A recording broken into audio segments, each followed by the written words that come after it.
Yeah, so here we are. Planescape Torment. And that's the second game that came up in the random draw of games. So yeah, I naturally haven't played this game. I've not even tried it out before, so it's gonna be interesting to see. This is one of the most talked about RPGs, I think, of all time. Every time you talk about computer RPGs, this game comes up. So it's going to be really interesting to see what it's about. And I have heard a little bit about it, so I kind of know the basic the premise of the story and that type of thing. And I also took some time to read, leaf through the advanced Dungeons and Dragons rules for this game, because I don't have a lot of experience playing this type of games. So we begin with character generation, and yeah, we got 21 character points. I guess that's attribute points, or whatever you'd like to call it. And we have these attributes to distribute the points among strength, wisdom, constitution, charisma, dexterity, and intelligence. And I was thinking a bit about what to do for this game, and since I've heard that it's a non-standard RPG, whatever that means, but I'm guessing that the focus is a bit more on dialogue and story progression than just mindless combat. So I'm going to make a bit of a different character. I'm gonna make more of a mage-like character for this playthrough, and we'll see if it doesn't work out. If it's a horrible build, then I'm going to go back and redo it. But you know, from what I know, a mage build should be fine. So let's see. 15 is the cap for exceptional intelligence. Okay. And wisdom is probably a good idea. So if we take 15-15 for a start. This is a pretty difficult to design your character like this.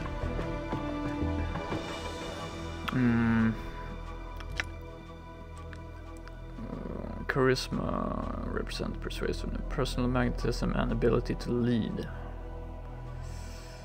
Yeah, if it's anything like the other like Black Isle Studio games, intelligence and charisma goes a long way to open up dialogue choices. So I think we're gonna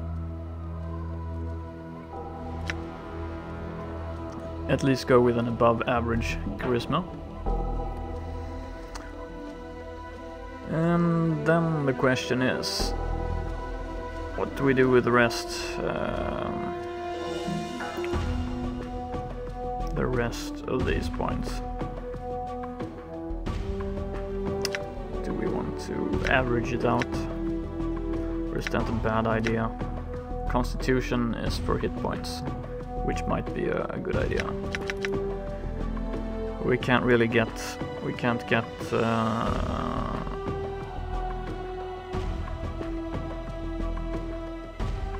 exceptional constitution.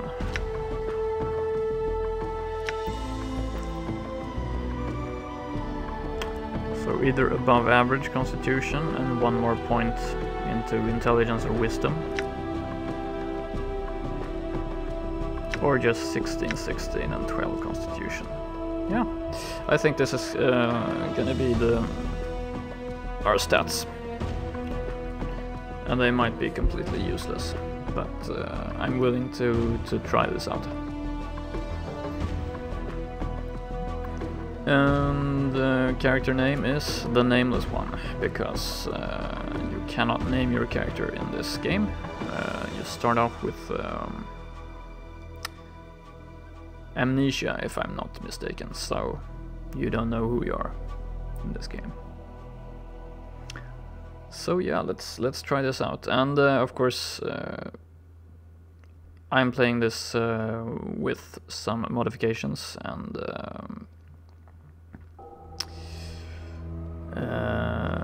some graphic hacks, you could call it. It's a bit high resolution with a custom user interface. And I will be linking where you can find... basically, I just went to the Good Old Games forum. They have a page for this game. And I just applied all the patches and all the things that they recommended for this game. So, and all the settings that were recommended. So, yeah, I'm gonna link to that page and you can see exactly what I'm using for this playthrough. So, let's get started.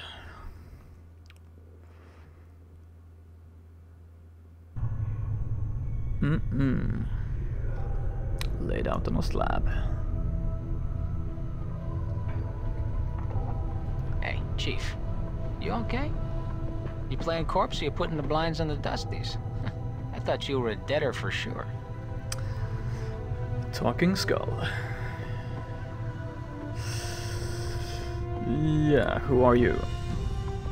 Oh yeah, and I will be reading aloud, but I will not be voice acting, so don't expect too much. So, who are you? Me? The skull seems indignant. How about you start, Scabby? Who are you? I don't know. You don't know who you are, huh? You could have just said Pike it, Burke. Well, that's okay. Pretend you're a clueless. See if I give a fig. I'm Mort.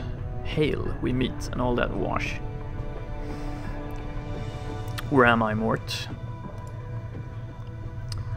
You're in this dump called the Mortuary. It's this big black structure with all the architectural charm of a pregnant spider. Nice.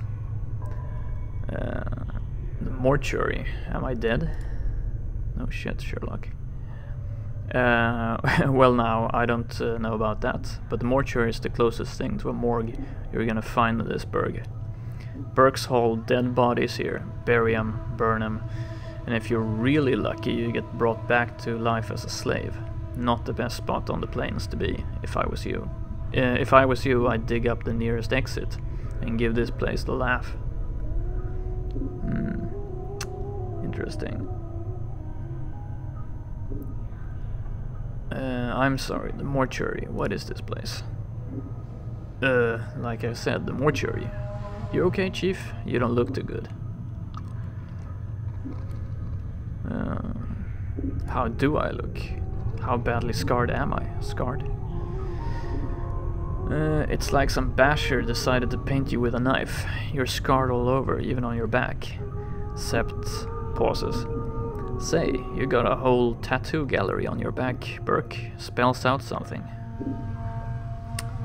What does it say? Looks like directions. Let's see, it starts with...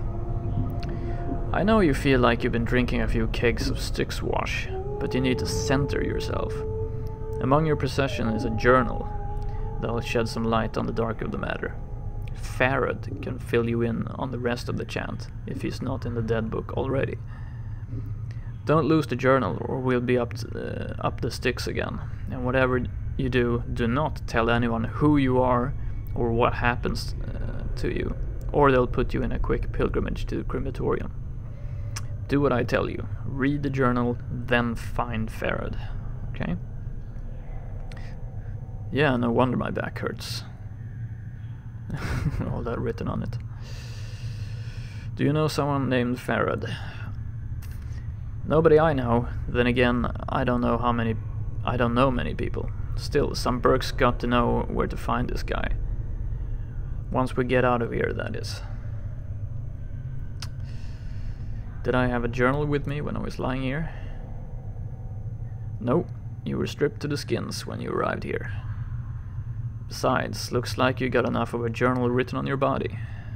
Yeah, thank you. So, how do I get out of here? Well now, that is a good question. Sounds running through the glass for you, Chief. The dustmen find you. They'll attempt to correct your resurrection problem by tossing you in the crematorium. If you keep playing dead, you'll go to the crematorium anyway. A modron's choice, eh? What to do? Dustmen. The Dusties? They watch the place here. You can't miss them. They have an obsession with black and rigor mortis of the face. They call themselves the Dustmen and pretend they're a faction, but they're just an addled bunch of ghoulish death worshippers. Steer clear of them. Okay. Never mind. How did I get here? Chief, I have no sodding idea. You sure got the knack for playing dead though. While you was lying here, I never saw your chest move, your eyes blink. Nothing. Were you drinking? Is that what happened? I don't know, I can't remember anything. You don't remember anything? Come on, that's a load of Tanari dung. You serious? Yes. By every god and his mother. Well, Chief, more than likely your memories just took a dive into your brain box. With any luck, they'll come up for air soon, trust me. Must have been some night you had. Better hope you didn't hurt anybody or mix it up with the law. Say, speaking of which, are you one of those sensates into self-mutilation, or did somebody give you those scars? Scars? You just told me about the scars. Sensates? Don't know what sensates are. Oh, are you in for a treat? They're this group of bashers are all about experiencing all the planes have to offer, right? Including, well, forget it for now. What about those scars? You just told me about the scars, so never mind.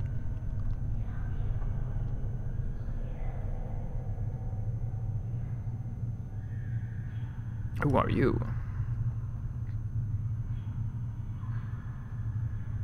Yeah. Ignore the skull. Okay. There's gonna be a lot of dialogue in this game. That I know. And I'm gonna be reading it, but as you can see,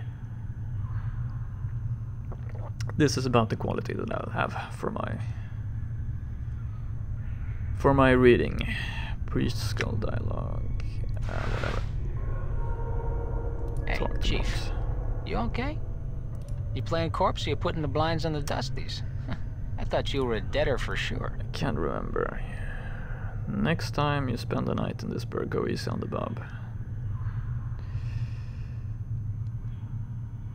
I'm trapped in here too. I think this dialogue in the beginning that we just read was part of the patch actually, because when I tried this game out in the original resolution to see if I could record it, and it didn't look too good, this was the dialogue I got. So, trapped. Yeah, since you haven't had the time to get your legs yet, here's the chant. I've tried all the doors and this room is locked tighter than a chastity belt. We're locked in? Where? What is this place? It's called the Mortuary. It's a big black structure with all the architectural charm of a pregnant spider. I kind of recognize that. The Mortuary? What am I, dead? Not from where I'm standing. You got scars aplenty though. Yeah, I'm gonna skip this. Tattoos. Farah, does it say anything else? Yeah, there's a bit more. Let's see, it goes on. No wonder my back hurts, there's a damn novel written there. As for that journal I'm supposed to have with me, no. Stripped to the skins. What about Farah? Do you know him? No. How do we get out of here? Well, all the doors are locked, so we'll need the key. Chances are one of the walking corpses in this room has it. Walking corpses? Yeah, the mortuary keepers use dead bodies as cheap labor. The corpses are dumb as stone, but they're harmless and won't attack you unless you attack first. Okay. No, you don't want to attack them, just for a key. So should I attack one of these corpses and loot it for the key? Well, before you do that, arm yourself first. I think there's a scalpel on one of the shelves around here. Yeah, search the shelves. Arm yourself. If you wish to examine any of the items you find, right-click on them in the inventory screen. Alright, I'll look for one. One last thing, those corpses are as slow as molasses, but getting punched by one of them is like being kissed by a battering ram. If they start getting an edge on you, remember you can run, and they can't. Use it to keep some distance if you need to recover. Okay. Toggle run in the option screen or hold the shift key. Got it. Alright, thanks for the advice. Nice. Alright. So I'm playing in 720 resolution, not full I'm HD, gone. because then the graphics will be too small. Ah, and we found the scalpel. I'm gone. Alright, you found the scalpel. Now, go get those corpses, and don't worry, I'll stay back and provide valuable tactical advice. Nice. Maybe you could help me, Morton. I will be helping you. Good advice is hard to come by. I meant help in attacking the corpse. Me? I'm a romantic, not a soldier. I just get in the way.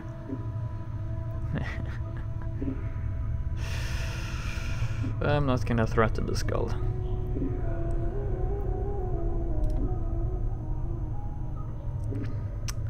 Time to introduce those corpses to the second death, then. Pressing the A key toggles the attack cursor without using the menu. Good to know. Done. Okay. So let's get... See, I think he's doing a pretty good job of helping me there. Okay, so that's the loot. These things would have been impossible to see, I think, if I had playing it in 1080. Okay, so nothing there. I'm gone. That is one of the problems with playing older games in high resolution. I think this game was like VGA. Like the other corpses in this room, this one is covered in blood and completely gutted. Nice.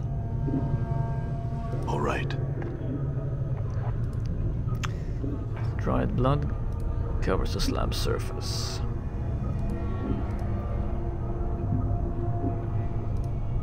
The slab is covered with dried blood. What's this? This device looks like some sort of sewing machine. Arms with hooks, tubes, and metallic threads hang from it. Done. Nice. Looks like someone is in the middle of dissecting this corpse. These barrels contain a murky liquid. It smells like a cross between vinegar and formaldehyde. That's nice. A system of rails is running through the whole room. It looks like the slabs in the room can be moved around on these rails. Okay, so what can I do except talk to it, I guess. Yeah. Zombie worker. This corpse head lolls back and forth on its shoulder. Judging from the angle of the neck, it looks like this man may have been hanged. The number 825 has been painted on the side of its head. I'm looking for a key. Do you happen to have one? Chief, they can't hear you, alright. They're dead. But you're dead, and you're talking to me. Yeah, but I'm special. Death couldn't kill my zest for life. These corpses here. Mort rolls his eyes. They probably didn't have much personality to begin with. Yeah, I like him. I see. Look, Chief. Watching you trying to swap the chant with these corpses isn't doing much for my morale. Let's leave the corpse talk for the balmies. Alright. Right, then let's go. Well, let's smash his face in instead. Did you see that? Ooh, critical hit. I did see that. Done. So, we get bandages. I didn't bother checking the bandages. Special. Heals 3 hit points. Okay. Cool.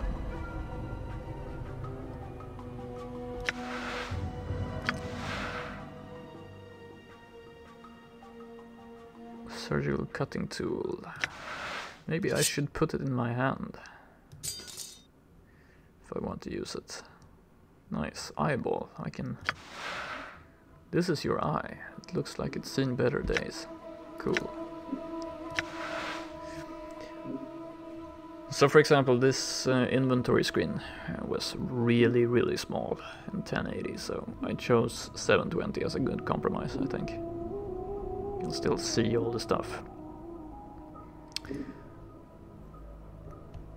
But I definitely recommend full screen for this. Done. Okay, well, that's the last of the zombies here. Maybe he has something.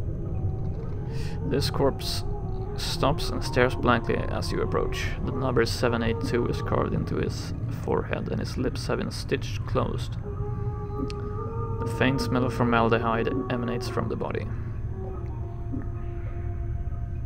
Examine the corpse, see if it's carrying a key. This corpse looks like the one with the key. It is holding it tightly in its left hand, its thumbs and forefinger locked around it in a death grip. It looks like you'll need to hack the corpse's hand off to free the key.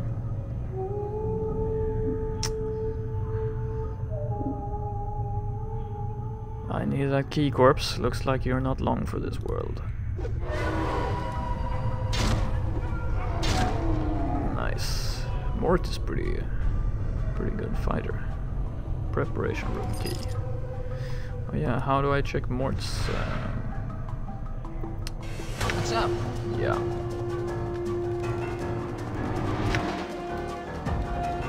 So this is Mort's inventory. Unfortunately, it doesn't have any hands or anything, but he has a bite.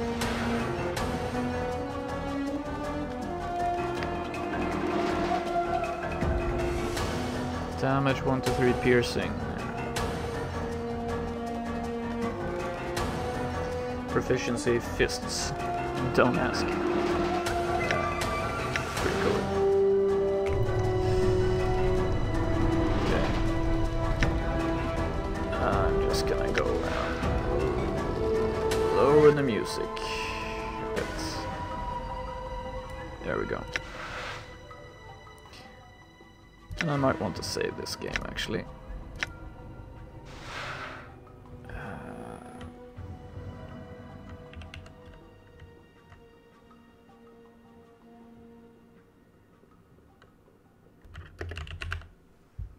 Very original. The game was successfully saved. Nice. So let's take a look. This corpse looks like someone turned it inside out. A machine at the head of the table has peeled the skin off the forehead to give direct access to the skull. Nice. So the style of this game is pretty dark and gritty, to say the least. Ah, bandages.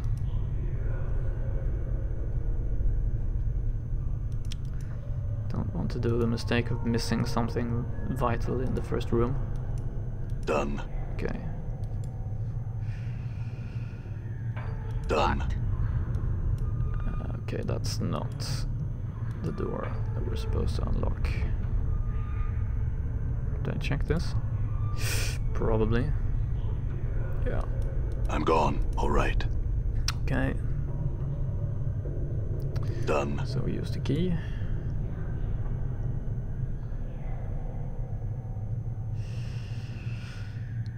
Psst. Some advice, Chief. I'd keep it quiet from here on. No need to put any more corpses in the dead book than necessary, especially the femmes.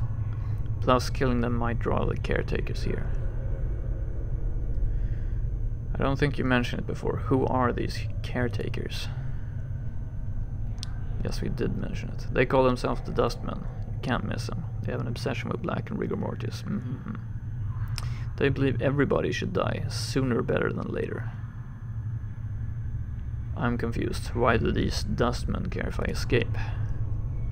Weren't you listening? I said the Dusties believe everybody's got to die, sooner better than later. You think the corpses you've seen are happier in the dead book than out of it? Corpses I've seen here, where did they all come from? Death visits the plains every day, Chief. These chambers are all that's left of the poor souls who sold their bodies to the caretakers after death. There's a lot of going back and forth in the dialogue. Before you said something about making sure I didn't kill any female corpses. Why?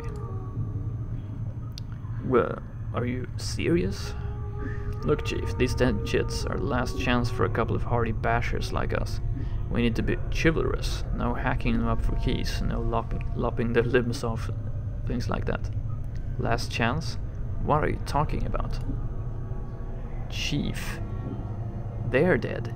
We're dead. See where I'm going? You can't be serious. Chief, we already got an opening line with these limping ladies. We've all died at least once. We'll have something to talk about. They'll appreciate men with our kind of death experience. Wait, didn't you say before that I'm not dead? Well, alright, you might not be dead, but I am. And from where I'm standing, I wouldn't mind sharing a coffin with some of these fine, sinewy cadavers I see here. Mort starts clacking his teeth as if in anticipation. Of course, the caretakers would have to part with them first, and that's not likely. Yeah, I'll try to remember that. Look, Chief, it's obvious you're still a little addled after your kiss with death. So I got 2 bits of advice for you. 1, if you got questions, ask me, alright? Yeah. Cool. Alright, if I have any questions, I'll ask you. 2nd, if you're half as forgetful as you seem to be, start writing stuff down. Whenever you come across something that might be important, jot it down so you don't forget. If I had a journal I was supposed to have with me, I'd do that. If I had a journal that I was supposed to have with me, I'd do that. Start a new one then, Chief. No loss, there's plenty of parchment and ink around here to last you. Alright, it couldn't hurt. I'll make a new one then. Use it to keep track of your movements if you ever start to get cloudy on important things like who you are, or more importantly, who I am. Use it to refresh your memory. Okay. Access your journal, select the journal button in the lower right hand corner of the world screen. Alright, I got it. Let's Updated go. my journal. Updated my journal. Journal screen. Wow. Okay. Day 1. My original journal's gone missing, so I started a new one. I woke up in a place called the Mortuary. I don't know who I am, what I'm doing here, or even how I got here. The only person I encountered was a chattering skull called Mort. While he was checking my wounds, he discovered a set of directions tattooed on my back. Yeah, I read that. Did I leave this message for myself? Looks like I'll need to find this Farad. and my journal. Okay, cool. I'm gone. So there's no way to look, no.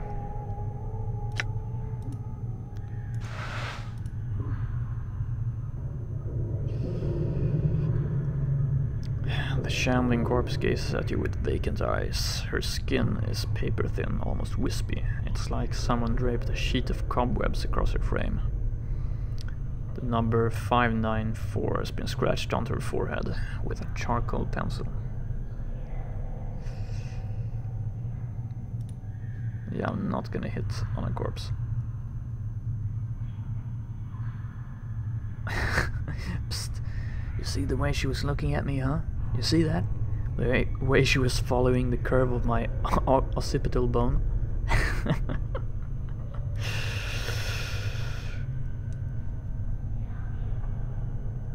You mean the blank-eyed beyond the grave stare? What?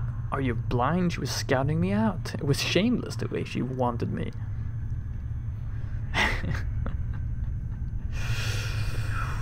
Yeah.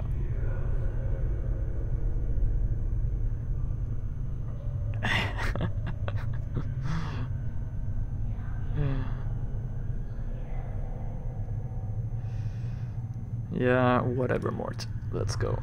I'm not gonna be...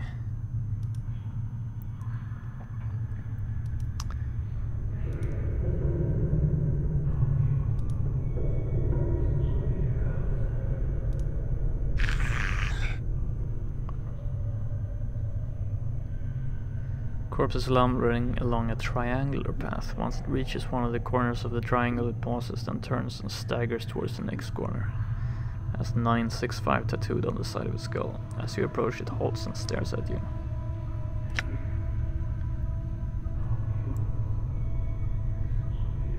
Looks like someone forgot to tell this song to stop walking the rule of 3. What do you mean? These corpses don't have much left in the attic, so they can't do more than one task at a time. When they're told to do something, they'll keep doing it until someone tells them to stop. This poor sod probably finished some task and then they forgot to tell him. Who gives them their commands? Either one of the caretakers here, or else whatever necromancer raised them out of the dead book. Probably one of the caretakers here. They're the ones who need the cheap labor after all. I see. What was that you said before about the rule of 3? Updated my journal. Well, the rule of 3 is one of those laws about the planes, about things tending to happen in threes, or everything's composed of 3 parts, or there are always 3 choices, and so on and so forth. You don't sound like you hold much faith in it. It's a load of wash, if you ask me. If you look for a number, any number, and try to attach some great meaning to it, you're going to find plenty of coincidences. So true.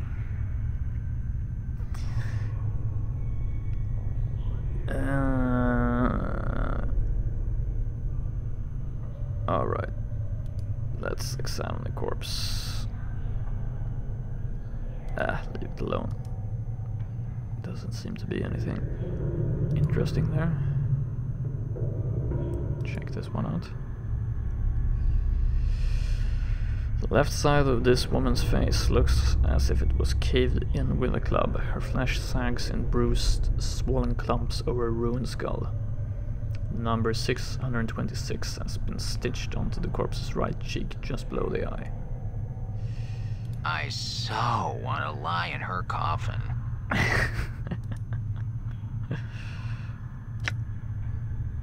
Yeah, I bet you do, Mort. I'm gone. All right. This game All right. has supposedly has a very impressive cast of voice actors, but there's so much dialogue that not that much of the dialogue is actually voiced. So it's mostly one. I'm gone. I don't know who makes All right. Mort's voice actually.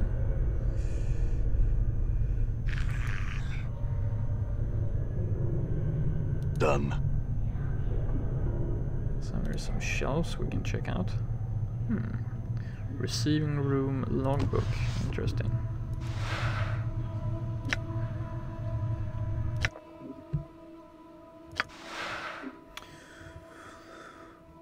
This huge logbook lists mortuary procedures in a tight, crabbed script.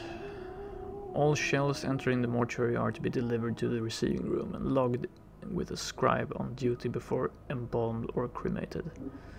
The records are to be checked to determine if the shell is one of the contracted, and if so, do not prepare the shell. Move the shell to one of the preparation rooms, contact the scribe on duty and notify him that a contracted shell is to be raised. Be certain that a shell is thoroughly stripped of its possessions before being sent to the preparation rooms. The contracted workers are intended for simple manual labor and do not have the capacity to search and strip a shell. The faction is not responsible for any possessions lost or items stolen by collectors who have brought the shells to the mortuary. The shell's possessions are to be stored in the receiving room until an initiate can be sent to claim them. Please catalog all possessions in the logbook. Following this list is thousands of entries of bodies that have been sent to the receiving rooms. As you flip through the rest of the book, however, you notice the last page has been cut out.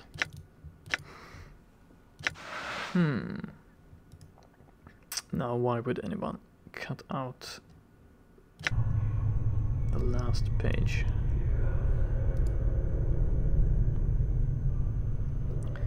Ooh, money. Some fist weapon. Cool. Let's check it out. Fist irons. Not usable by mages. Well, actually, I don't know. Maybe I can use it. This crude iron bar is designed to slip over the fist. While wearing these fist irons, a single punch can shatter someone's jaw, like Mort, for example. Its entire body. Note, many weapons in Torment do similar amounts of damage, but the type of damage each weapon does varies. Some creatures are more vulnerable to certain types of damage than others. Okay. Actually, I'm a fighter, which has the benefit of allowing me to use that weapon.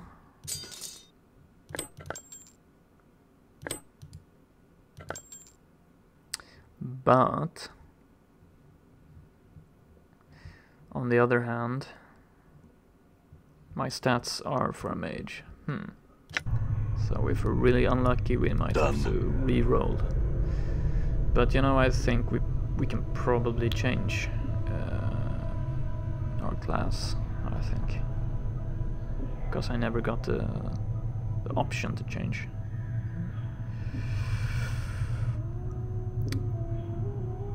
Mort's Powers Above, that's one hell of a book. Yeah, you're right. What is it? If I were to guess, I'd say that's the book where they scratch the names of every poor sod that's unfortunate enough to get dumped off here. Could my name be in there? Yeah, well, I guess to find out you'd need to rattle your bone box with that floating dusty over there. I'm not sure that's a good idea. Well, I need answers. I'm going to speak to him. I guess.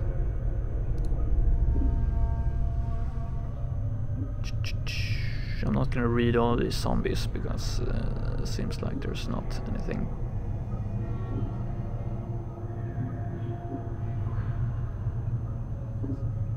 What's this?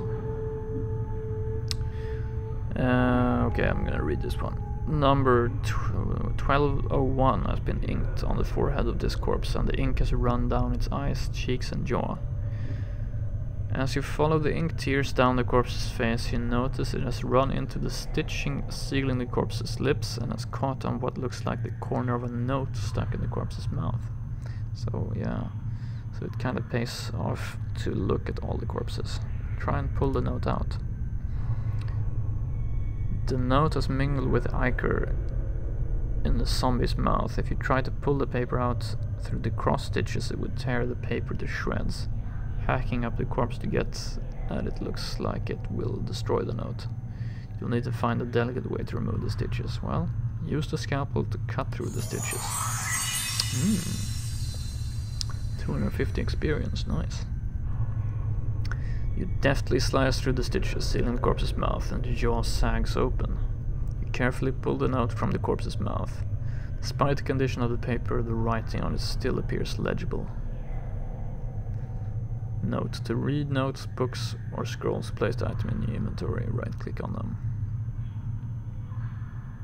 Examine the corpse again. Yeah. Nice. Leave the corpse in peace. Check the inventory. Check a note. Note from corpse 1201. This is a foul spelling note retrieved from the mouth of one of the mortuary zombies. Yeah.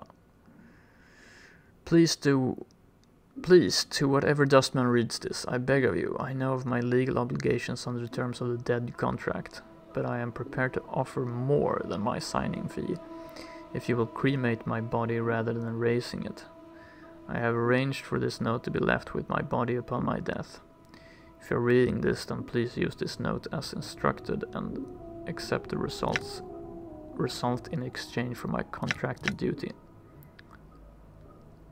Let my contract number serve as the key. It looks like the corpse was too late to prevent erasing, but you notice that beneath the writing is a diagram. It looks like directions for folding the parchment into a strange pattern.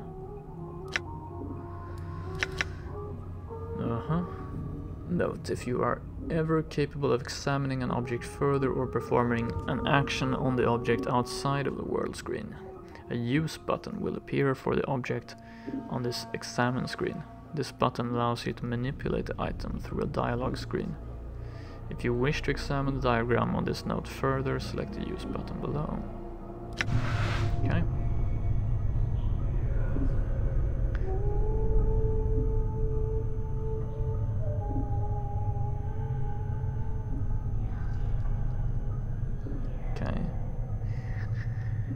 There is a series of strange marks on each corner. One mark on the upper right, 2 marks on the lower right, 3 marks on the lower left,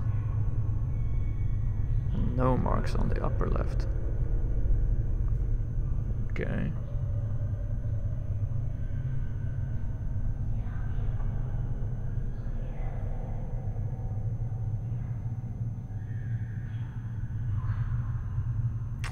Well, no marks. So I guess either it means we should fold that upper left first, or it means that we shouldn't fold it at all. So let's try upper right into the center.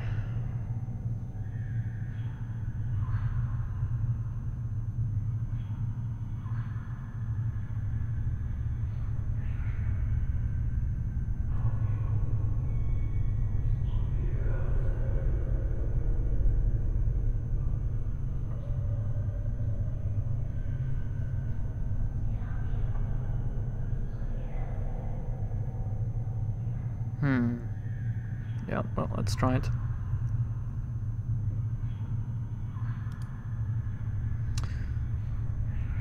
You fold the corner inward so its point touches the center. Right. 2 marks on the lower right. Fold the lower right into the center. 3 marks on the lower left.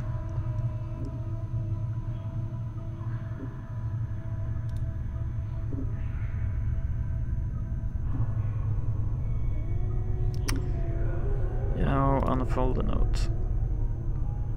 Let's try no marks on the upper left. We'll try to upper left.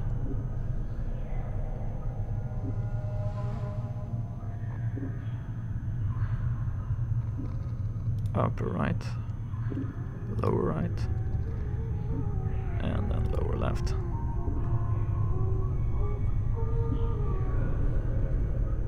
Nope.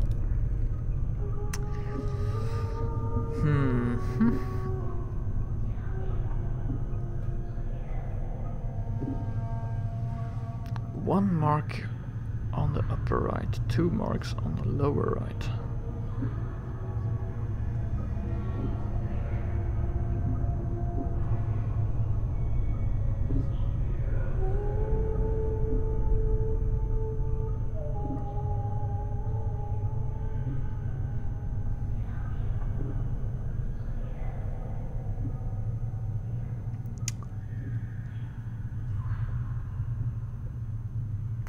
I don't know, it feels like it's, you know, fold upper right,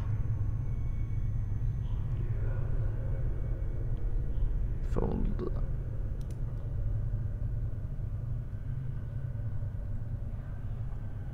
and then 3 as the lower left.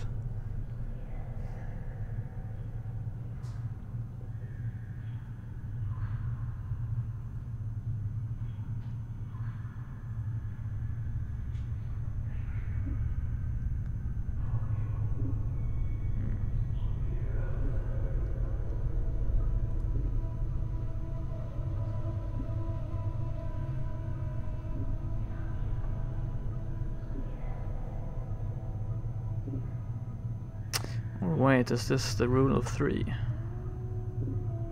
Or whatever they call it. 1 mark. 3 marks. So I should add 0 before I add 3? Does that make any sense?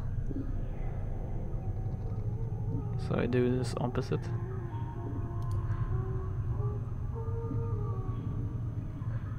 As you fold upper left inward to the center, you watch as the upper right unfolds by itself.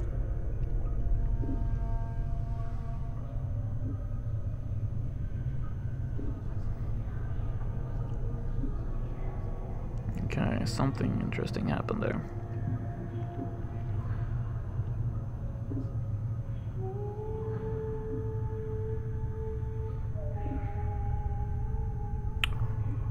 Well, I don't know. Fold the upper right back into the center.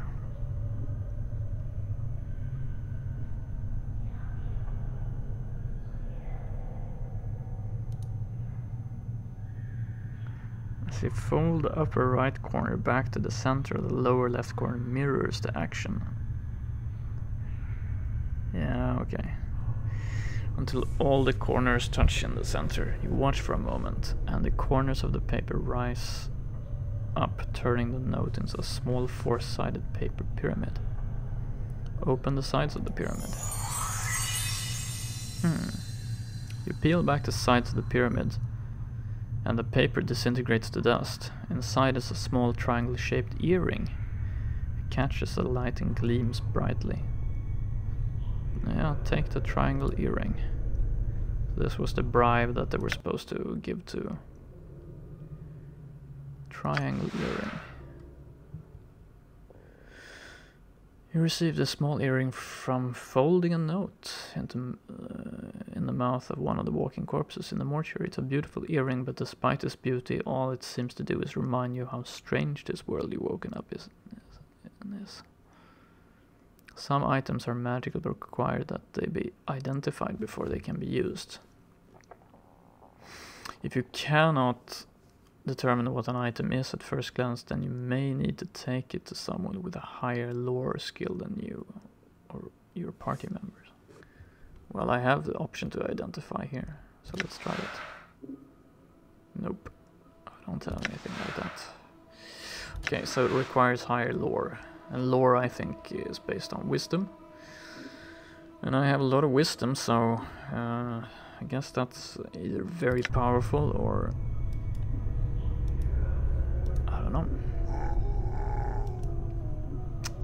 Interesting. I'm gone. But I already feel that this right. game has a lot of other type of puzzles and problems that normal RPGs might not bother with. Pretty interesting. Done. Nothing there. I Done. wish they had a little sound that played when you opened the container or something like that. Could be pretty useful. Did we check all these zombies? Done. I don't think so.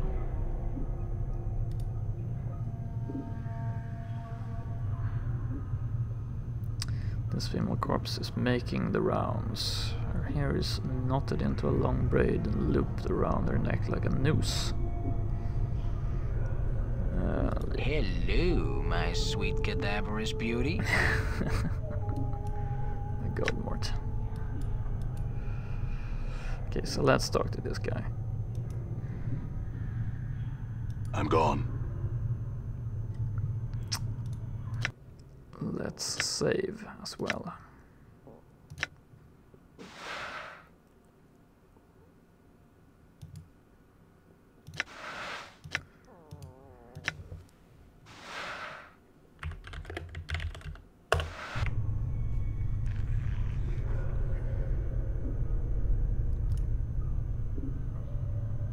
This scribe looks very old. His skin is wrinkled and has a slight trace of yellow, like old parchment.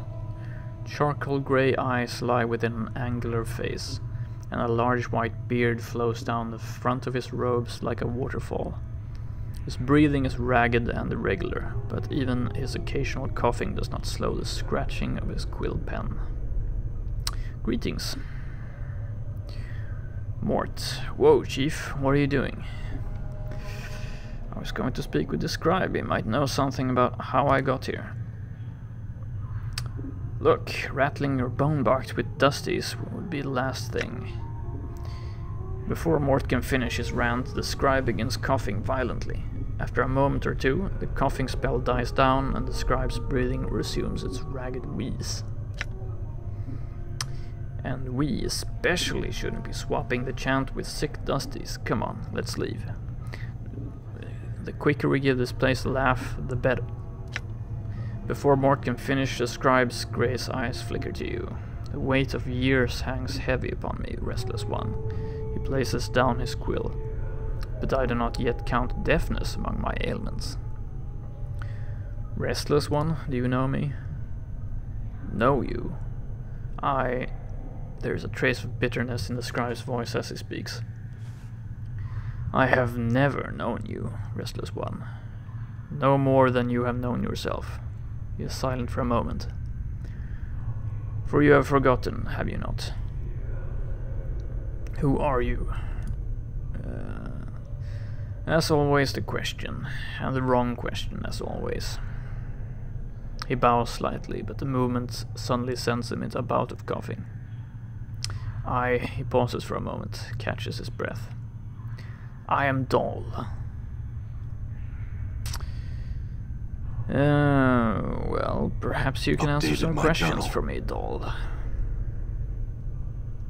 Very well. What did you wish to know? What is this place? You are in the mortuary, restless one. Again you have come. Before he can finish, he breaks into a fit of coughing. This is the waiting room for those about to depart the shadow of this life.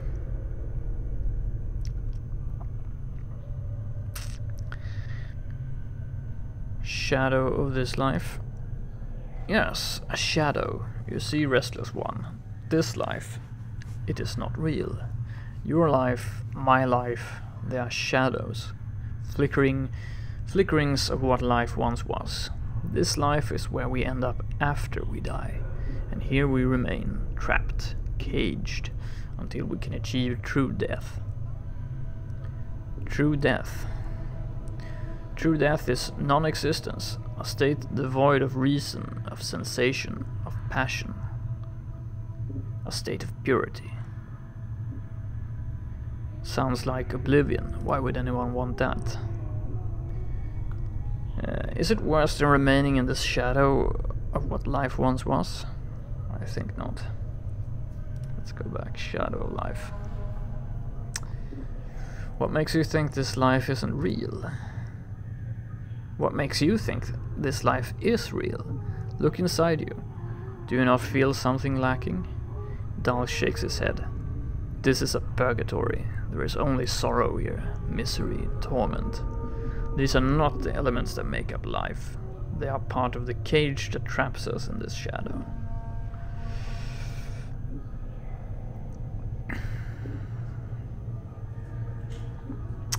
I think your fatalism has gotten the better of you. Those elements are part of life, but not the whole of it. Dhal shakes his head. Passions carry weight. They anchor many to this shadow of life. As long as one clings to emotion, they will be continually reborn into this life, forever suffering, never knowing the purity of true death. I see. How does one escape the cycle of rebirth and achieve this true death? Kill your passions. Strip yourself of the need for sensation. When you are truly cleansed, then the cycle of rebirth will end and you achieve peace. Dhal sighs. It sounds like a death rattle in his throat. Past these shells of ours, past the eternal boundary, lies the peace that all souls seek. The eternal boundary. Boundary between the shadow of this life and the true death. True death. Yeah, I already checked that. Okay, can you tell me more about the mortuary? This is where the dead of Sigil are brought to be interred or cremated. It is our responsibility as dustmen to care for the dead. Those who have left this shadow of life and walked the path to true death. Dhal's voice drops in concern. Your wounds must have exacted a heavy toll if you do not recognize this place. It is almost your home.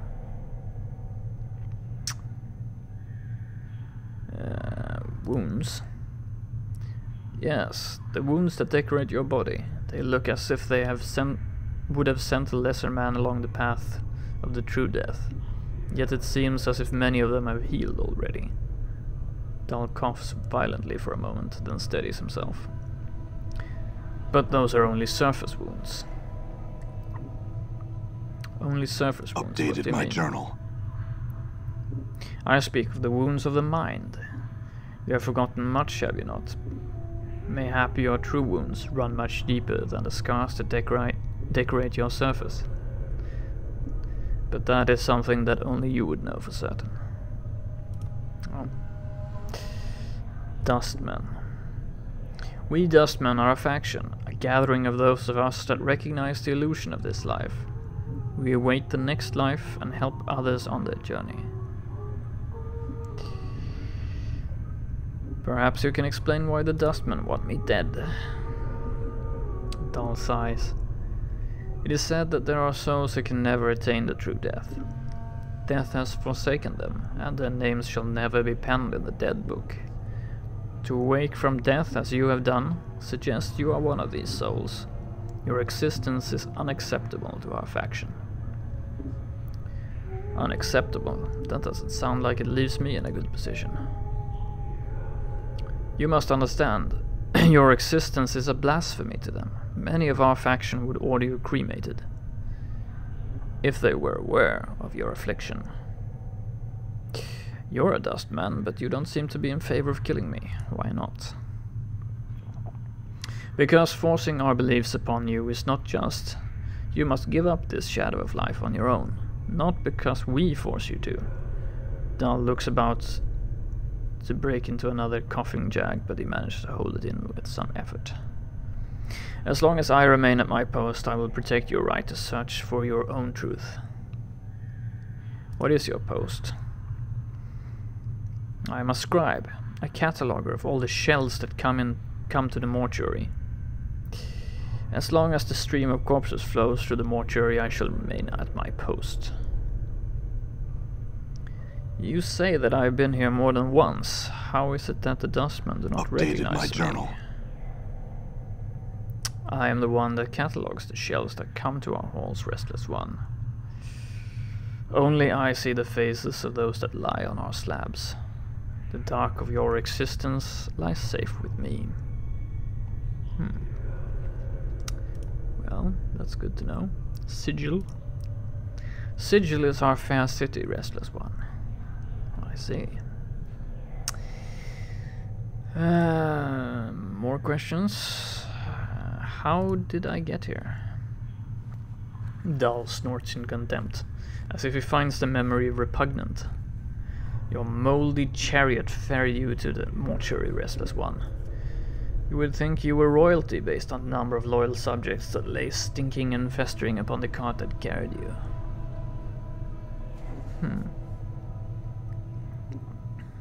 I arrived here on a cart. Updated my journal. Yes, your body was somewhere in the middle of the heap, sharing its fluids with the rest of the mountain of corpses. Your seneschal Farad was, as always, pleased to accept a few moldy coppers to dump the lot of you at the mortuary gate. Who is this Farad? He is a collector of the dead. We have such people in our city that scavenge the bodies of those that have walked the path of true death and bring them to us so that they may be interred properly. Doesn't sound like you like Farad much. There are some that I respect, Restless One. Farad is not one of them. He wears his ill repute like a badge of honor and takes liberties with the possessions of the dead. He is a knight of the post, cross-trading filth of the lowest sort. A knight of the post? A knight of the post, Dhal coughs. A thief. All Farad brings to our walls comes stripped of a little less of their dignity than they possessed in life. Farad takes whatever he may pry from their stiffening fingers. Did this Farad take anything from me? Dhal pauses, considering. Most likely. Are you missing anything, especially anything of value? His voice dips as he frowns. Not that Farad would take exception to anything that wasn't physically grafted to your body, and sometimes even that's not enough to give his greedy mind pause. I am missing a journal. A journal. If it was of any value, then it is likely it lies in Farad's hands. So, where can I find this Farad? If events persist as they have, Restless One, you may have a much greater chance of Farad finding you and bringing you to us again, before you find whatever ooze puddle he wallows in this time. Nevertheless, I must find him. A slight warning creeps into Dhal's tone. Do not seek out Farad, Restless One. I am certain that it will simply come full circle again, with you none the wiser and Farad a few coppers richer. Accept death, Restless One.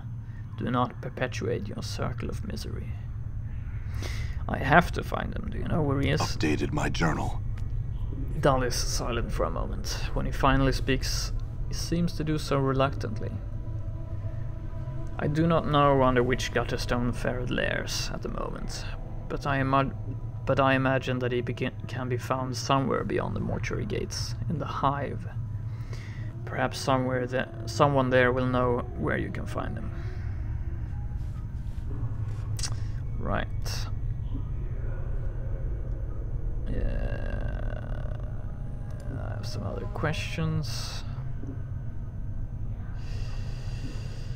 Can you tell me how to get out of here? The front gate is the most obvious exit, but they will not let anyone other than dustmen pass. One of the guides by the front gate has a key to it, but it is unlikely he will open it for you unless you are extremely persuasive. Oh, but I am. I see, I had some other questions. Do you know who I am? Updated my journal. I know scant little of you, Restless One. I know little more of those that have journeyed with you, and who now lie in our keeping. Dhal sighs.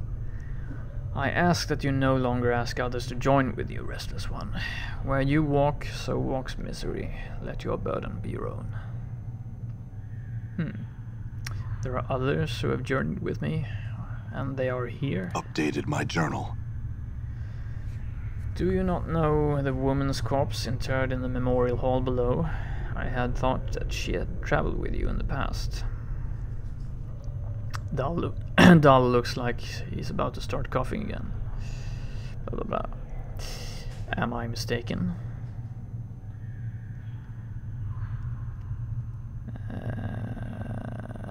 Where is her body? The Northwest Memorial Hall on the floor below us. Check the biers there. Her name should be on one of the memorial plaques.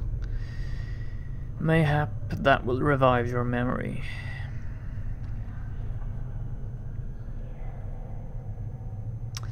I don't know. I don't recall ever traveling with a woman.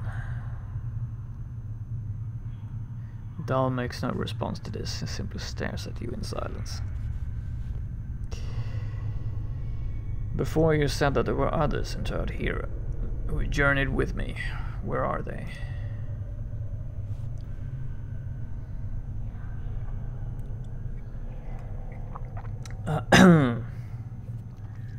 Doubtless there are, but I know not their names, nor where they lie.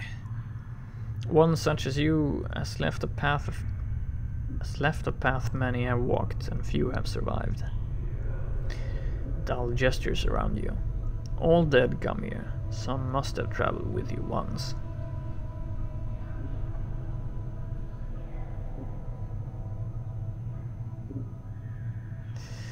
I find no fault with your reasoning. I had some other questions. What do you do here? Yes, you did tell me. You sound ill. Are you not well? I am close now to the true death, Restless One. It will not be long before I pass beyond the eternal boundary and find the peace I have been seeking. I tire of this mortal sphere.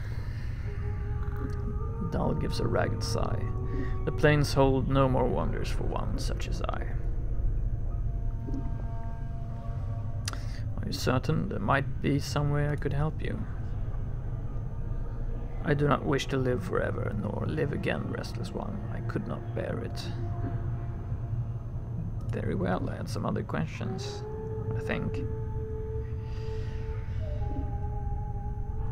Actually, no. Farewell, Dhal. As you turn to leave, Dhal speaks. Know this. I do not envy you, Restless One. To be reborn as you would be... be reborn as you would be a curse that I could not bear. You must come to terms with it. At some point your path will return you here. It is the way of all things flesh and bone. Then perhaps we will meet again, Dhal. Right. All right. So I checked this guy out. Nope. Chemical reek of fresh formaldehyde. It is clear he was once a handsome young man. No special dialogue option there. Yeah, there's something. All right. Nothing.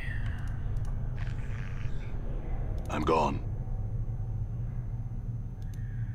This gate looks sealed shut. There is no lock or other means of opening it.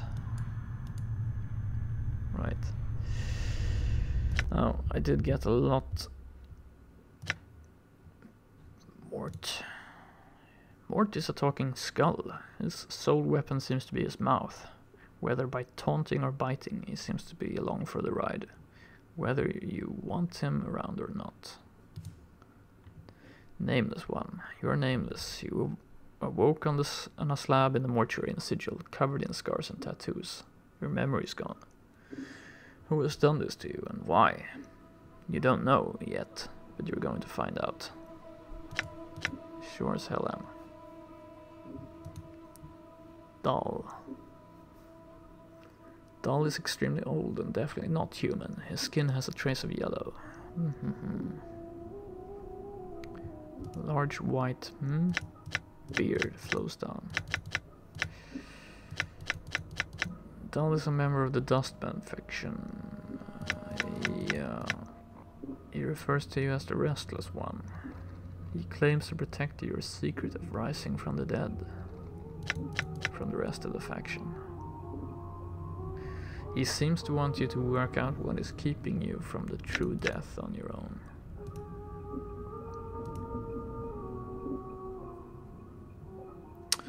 Cool.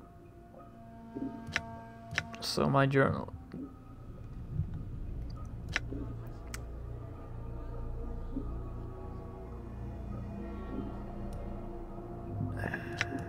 Wow.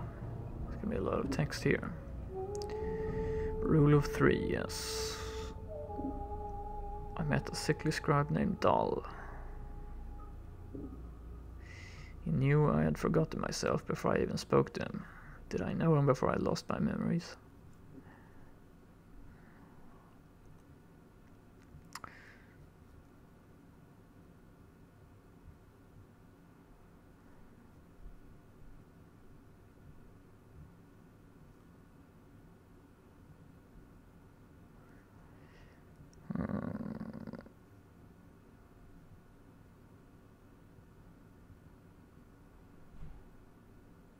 Dhal told me that one of the women who journeyed with me is interred in the memorial hall on the first floor of the mortuary. Okay, so let's go find her. Let's go find her. Done. I'm gone. I'm gone. I'm gone.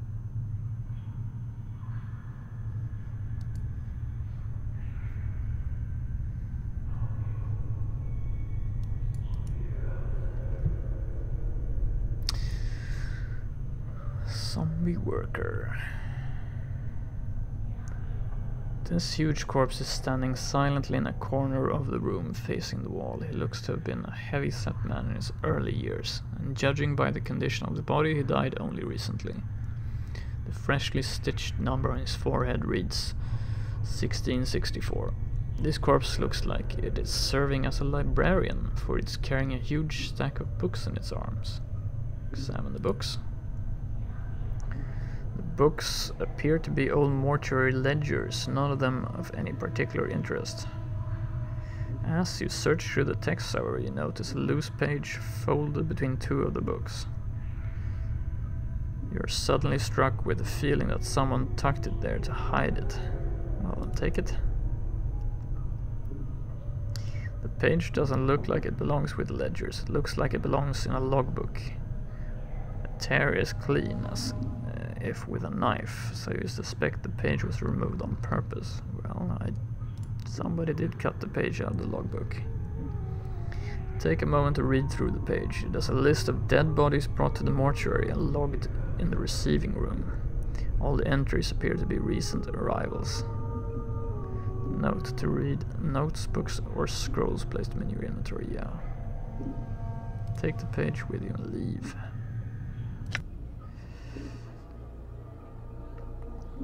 Receiving log page. This ragged page looks like it was cut neatly out of a book.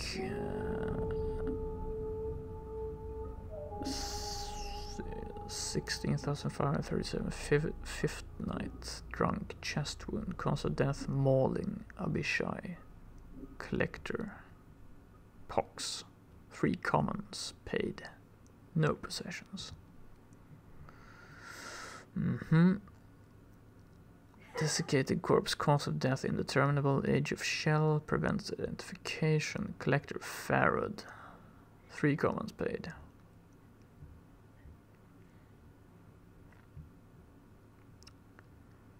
No possessions.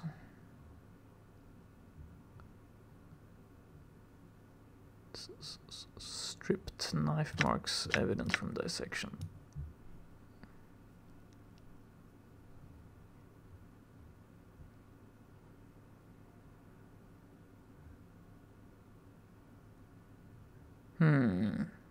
Scarred shell, cause of death, indeterminable, scars do not appear to be cause of death, shock trauma, collector Farad, 3 commons paid. Possessions logged. Fist irons.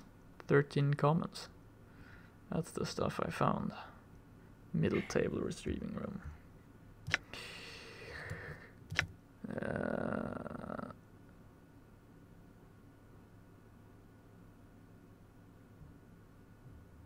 Desiccated corpse. 3 commons paid. Possession logged. Knife. Copper earring found lodged in abdomen. Earring has been locked in southeast preparation room. Have an initiate from the 3rd circle examine it. It has strange marking, like those on contracted workers 79. Skeleton. Indeterminable. Age of shell prevents identification. As with the previous entries, these shells Farad has brought also shows signs of having been prepared.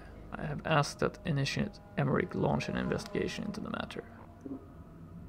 Furthermore, entries 16542 is one of Farad's gang. I've seen the individual before. I would ask Emmerich to pay heed to how the man died. Which one was that?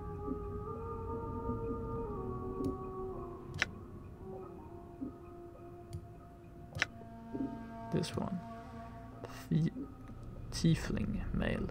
Cause of death. Slash marks. Discoloration of wounds are consistent with grave rot. Cool claws. Collector Farad. 3 commons paid. Right, so Farad seems to be making a lot of money. So I should look for a copper earring. All right. Done. Done. All right. I'm gone.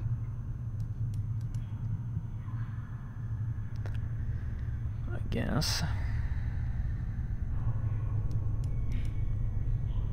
Done.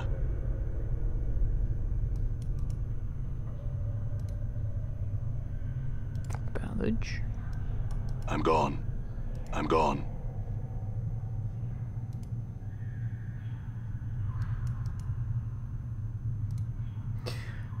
This disemboweled corpse proves how far you can physically stretch flesh without tearing it. Nice. I'm gone. Well, all right. Ivin.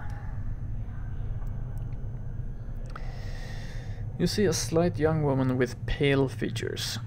The sunken flesh around her cheeks and neck make her appear as if she's starving. She seems intent on dissecting the corpse in front of her, prodding the chest with a finger. Greetings. Which is what you say to people who are dissecting corpses.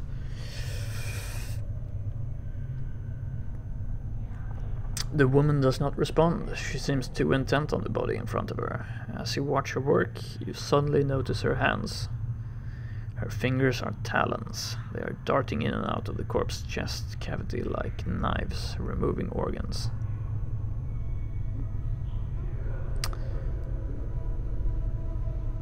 I said, "Greetings." The woman makes no response.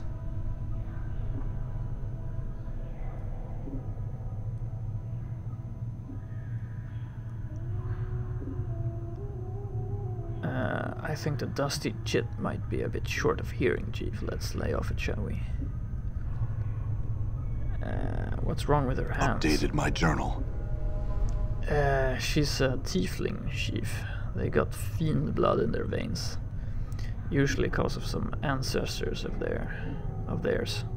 Shared knickers with one demon or another. Makes some of them addled in the head and addled looking too. Well, let's tap the woman and get her attention. The woman jumps and whips around to face you. Her eyes are rotting yellow with small orange dots for pupils.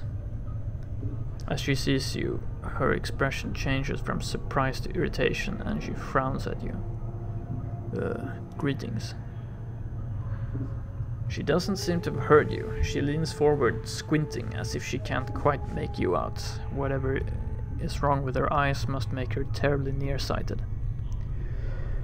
You, she clacks her taloned fingers together and then makes a strange motion with her hands. Find thread and embalming use.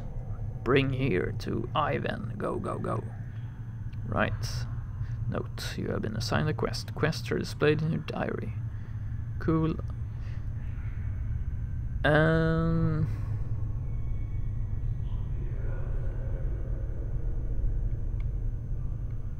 Updated my journal. I had some questions, but she turns away. Makes no sign that she heard you. Right, well. So, journal. Quests. Find ferret, find your missing journal, fetch embalming fluid and needle. Cool. So let's look around. Done. Nothing there. I'm gone. Nothing there. Let's check this room first. The bandage covering his body is soaked with blood. The corpse looks several days dead. Blood still trickles from its wounds.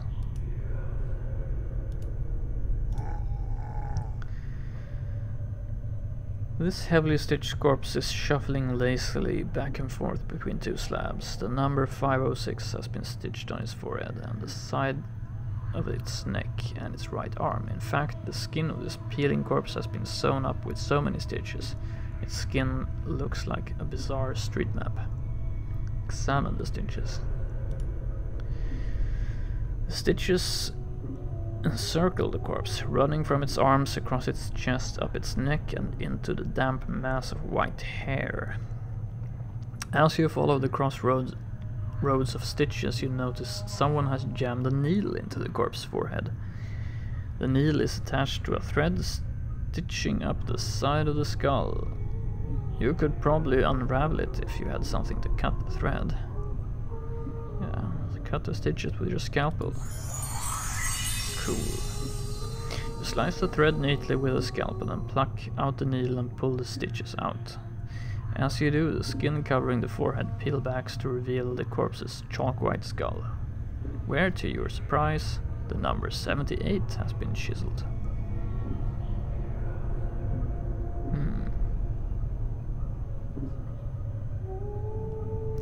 Seems you got two different designations there, corpse.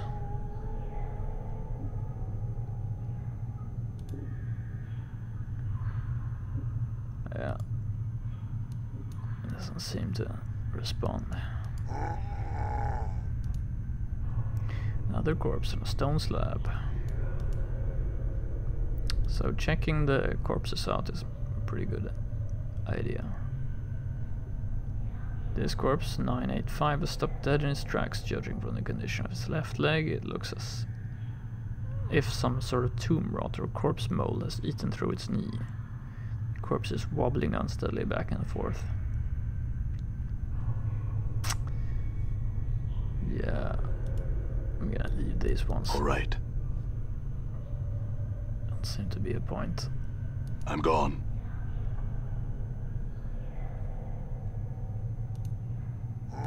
I'm gone. This chalk-white body has been drained of blood and treated with embalming fluid. Cool. The eyes of this corpse are set close together and the eyeballs themselves are slightly askew. One faces to the left and the other to the right. You can barely make out the number 257. Looks like the corpse has taken several blows to the head.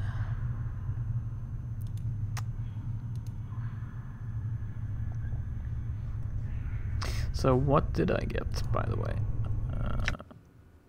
I got needle and thread, okay. And I think thread was one of the things that I was looking for.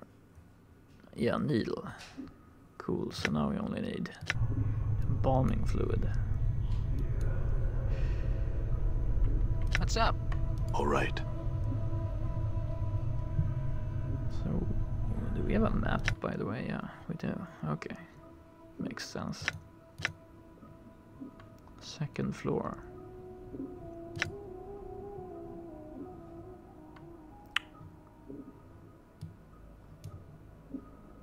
Hive. Interesting.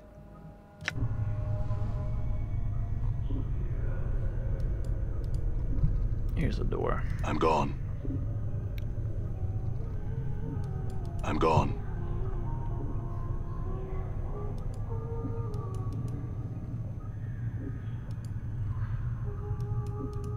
I'm gone.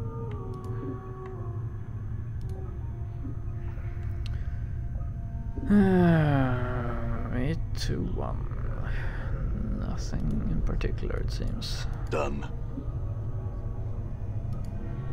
Bloodstains, rust, and other remains cover the surface of this metal slab.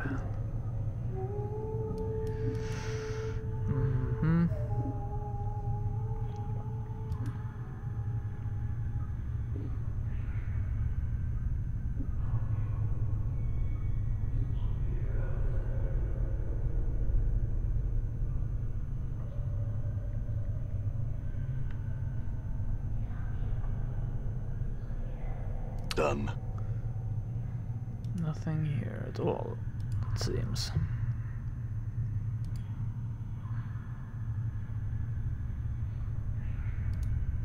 Someone has inserted a tube into the corpse leg. The tube is attached to a strange clicking machine. All right. Well, maybe we can find some embalming fluid here.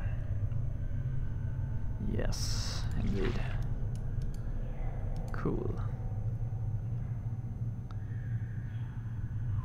I bet we're going back there, so let's go and finish our quest.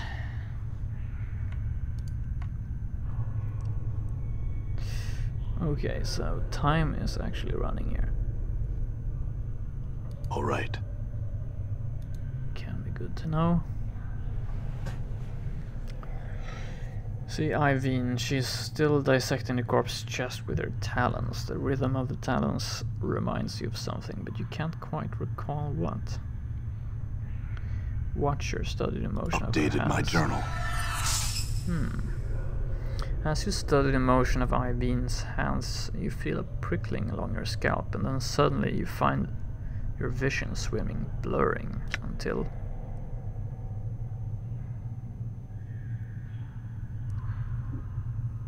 You are standing in front of a freshly slain corpse, rigor mortis making a mockery of its smile. The number 42 has been stitched onto its scalp. The zombie is lying on a slab and you have just finished stitching up its chest. You have placed something inside, something that may prove useful if you come this way again. Keep these things safe and wait for my return. The memory of your voice is an echo, strange and hollow to your ears. You cross your arms in front of your chest, and to your surprise, the corpse does too. After a moment, its hands fall back to its sides, and as it does, the vision fades until you're watching Ivin's hands making their stitching motions once more. Note: you regain the memory. Memories can give you additional experience points, skills, and may even lead you to gaining something else of value later on. Interesting. Yeah, let's tap Ivin. She turns, sees you, and then frowns. Dumb somfis. She clacks her taloned fingers together impatiently, then makes a stitching motion with her fingers. Find threaded embalming fluid. Bring here to Ivin. Go, go, go. Well, give her threaded embalming fluid. Updated my journal.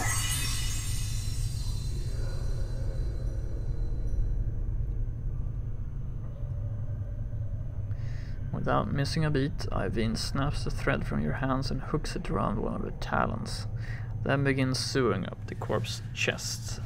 She then takes the embalming fluid and begins to apply a layer to the corpse. Well, let's wait.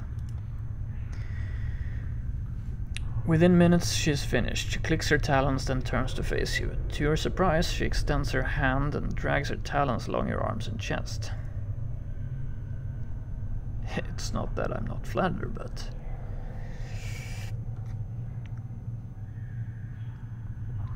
Yeah, we're gonna keep it playing zombie.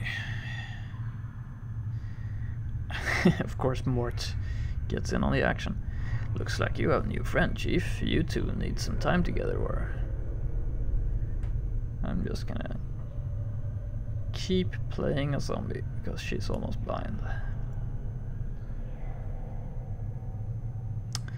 As she traces your arms and chest, you suddenly notice she seems to be examining your scars. She withdraws her talons, clicks them twice, then bends forward and examines some of the tattoos on your chest. Who writes on you? Hivers do that? No respect for zombies. Zombies, not paintings. She sniffs, then pokes one of your scars. This one bad shape, many scars, no preserves. Well, I hope you won't throw me in an incinerator. Her talons suddenly hook into the thread you brought her, and lightning-like she jabs another talon into the skin near one of your scars. It feels barely more than a pinprick, but it looks like she's about to start stitching you up. Well, that's fine, I guess. Updated my Let her journal. work. The sensation is curiously painless as Ivin begins to stitch up your scars.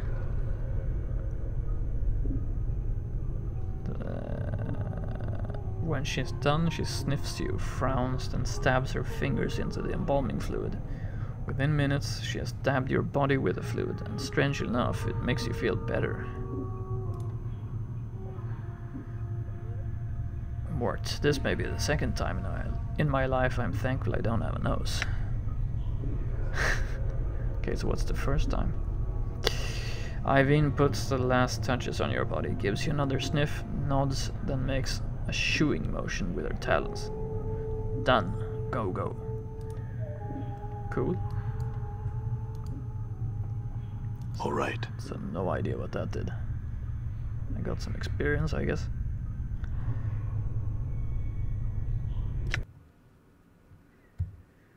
Yeah, I guess so. Okay, so I start out as level 3, and I'm still level 3, but I'm closing in on next level actually. That's nice.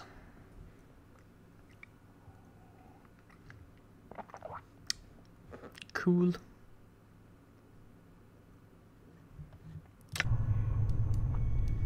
All right.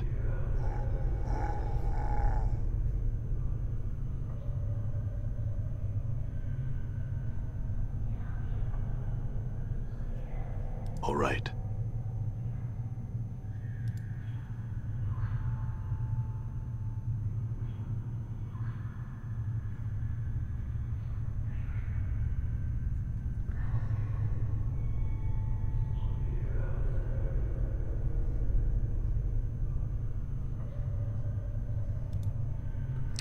So let's check out all the containers in this room. I'm gone. More embalming fluid. I'm gone. I'm gone. So what does embalming fluid do? +2 to 8 hit points. Usable only by the nameless one Mort. This is a sealed jar of embalming fluid. It's used as a preservative for dead bodies.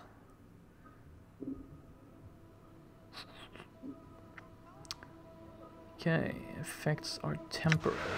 Cool.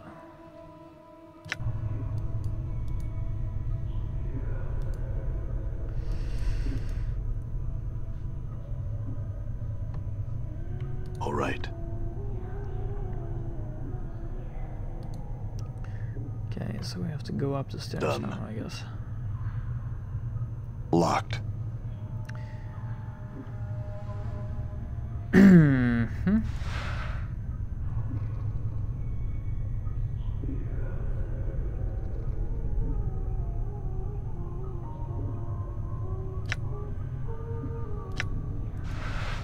Locked. Okay.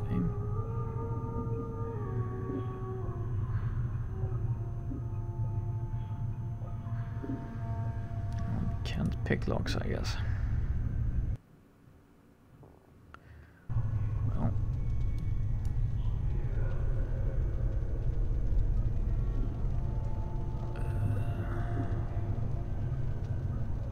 There's the stairway out.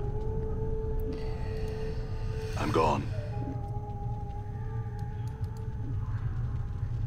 Yeah, so far this Done. game has been pretty different from Charcoal Charm. Pretty different from what I expected from standard RPG. 50% resistance to fire, 25% resistance to magical fire. Interesting. Temporarily protects the user against flames. The use charm shard bone is snapped and both halves are ground to powder, and then the charcoal dust is rubbed over the heart of the user. Okay, so it's a temporary thing. That's my armor class and my hit points there, yeah.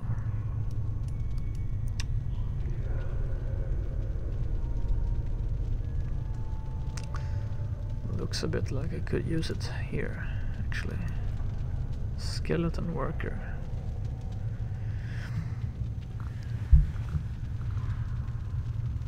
The skeleton number 748, according to the number chiseled above its brow, is it's odd only in that some of its teeth appear to be false ones made of reddish brown stone. They're clearly not valuable, however, as its caretakers would have otherwise removed them.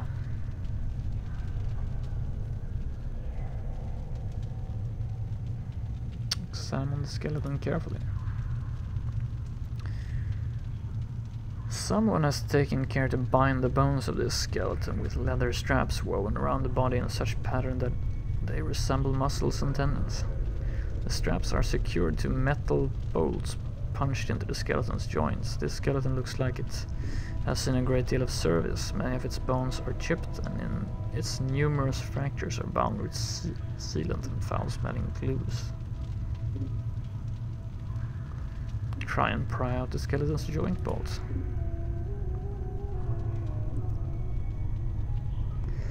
Whoa, Chief, that's vandalism. Those bolts are probably the only thing holding that bag of bones together, and necromancy only goes so far with these old fellas, you know.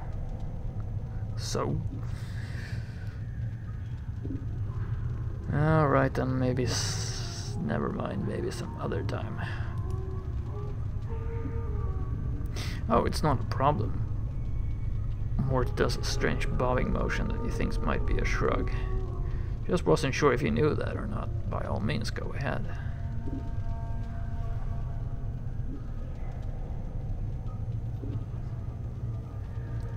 Oh, try and pry out the skeleton's joint bolts. You pull at the iron bolts, but you're not strong enough to pull them out. They've been hammered in pretty tight.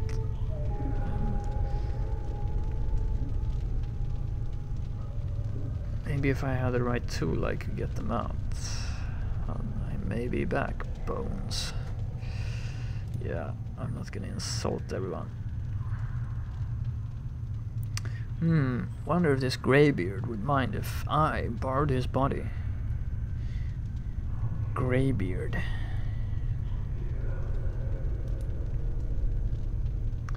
Greybeard, you know, geezer, old fellow, yellow dog, old.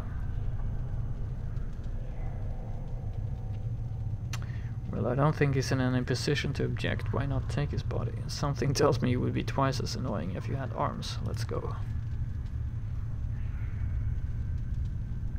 Oh, you're a sack full of laughs. Mort glares at you. Besides, you're one to talk, Burke. Mirrors beg for mercy when you're around. I'm not gonna... Yeah, at least I have all my parts. Schoolyard.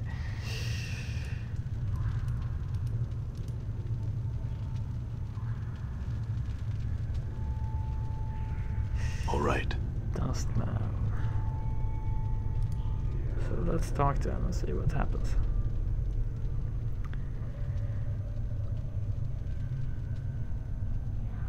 The Dustman regards you with a stony gaze. Are you lost? Yes, I'm lost. I will summon a guard to direct you out. Hold a moment. Snap his neck before he can call out. That would be nice.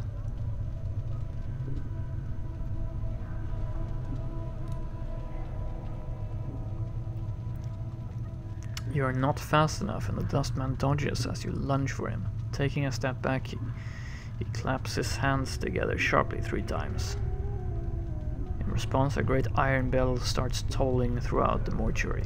Alright then. Shit. Things about to get real here.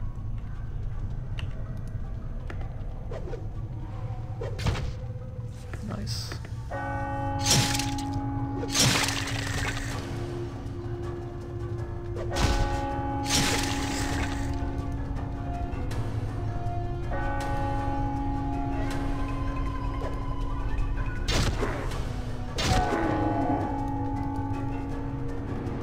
So far seems to be no problem here.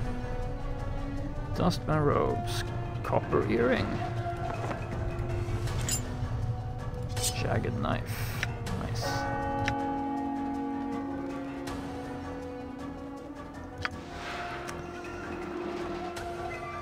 One to 3 slashing, speed 2, speed 1, 2 to 4 crushing. You know, I don't know what's best. I'm gonna keep my... Actually, can't I just put on his robes?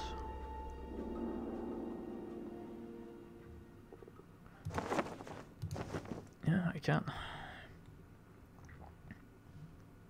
Cool. I can walk around calm and collected.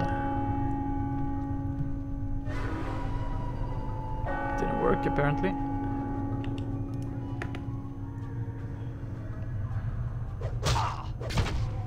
Nice.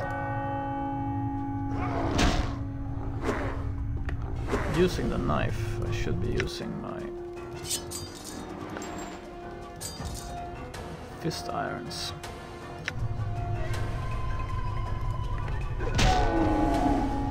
Nice. Let's take the robes off. All right. I'm gone. Dirty rat charm. More Dustman robes. Yeah, I'll take everything. Oh, it was peaceful for a long time. Mummified corpse. I'm gone.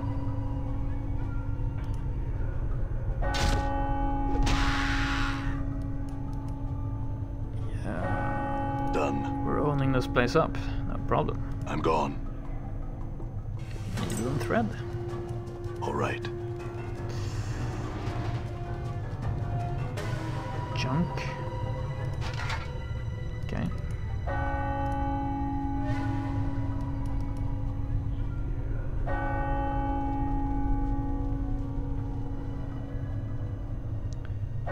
So, does this staircase lead I'm gone. anywhere?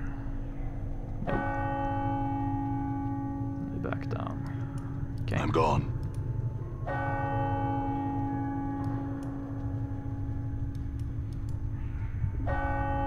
Done.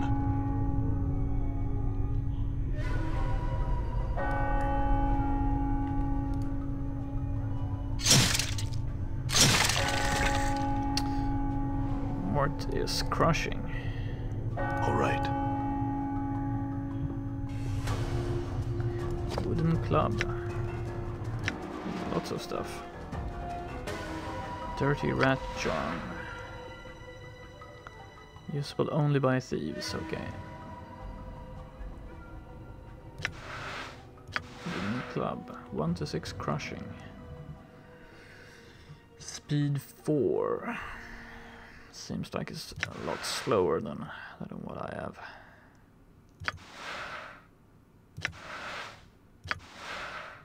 I think my irons are the best All right. weapon to use right now. All right.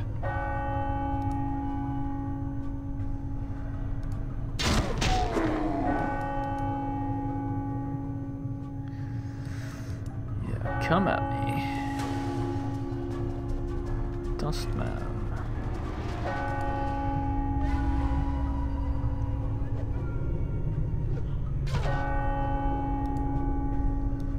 Done.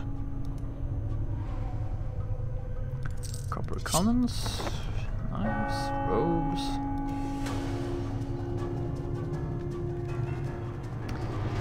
Mortuary sanctum key. Done. See? There we go. I'm gone. Let's check everything out here. More dustmen. Zombie worker.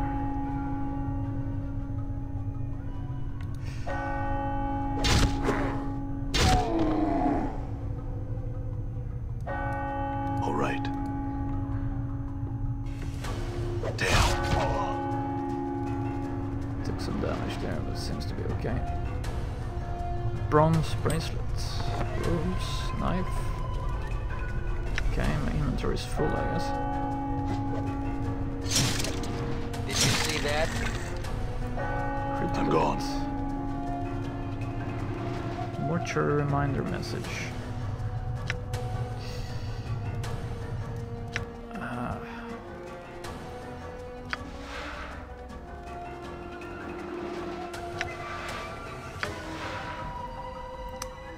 Disguise was used as a dustman, usable only in the mortuary.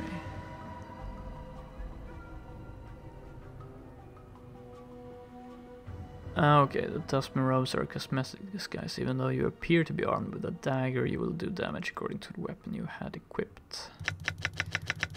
Okay. If you switch weapons while in the disguise, robe disguise will be nullified. If you end up alerting the mortuary to your presence or turning the dustman hostile, the disguise will not hide you from the dustman or looking for intruders. Fine.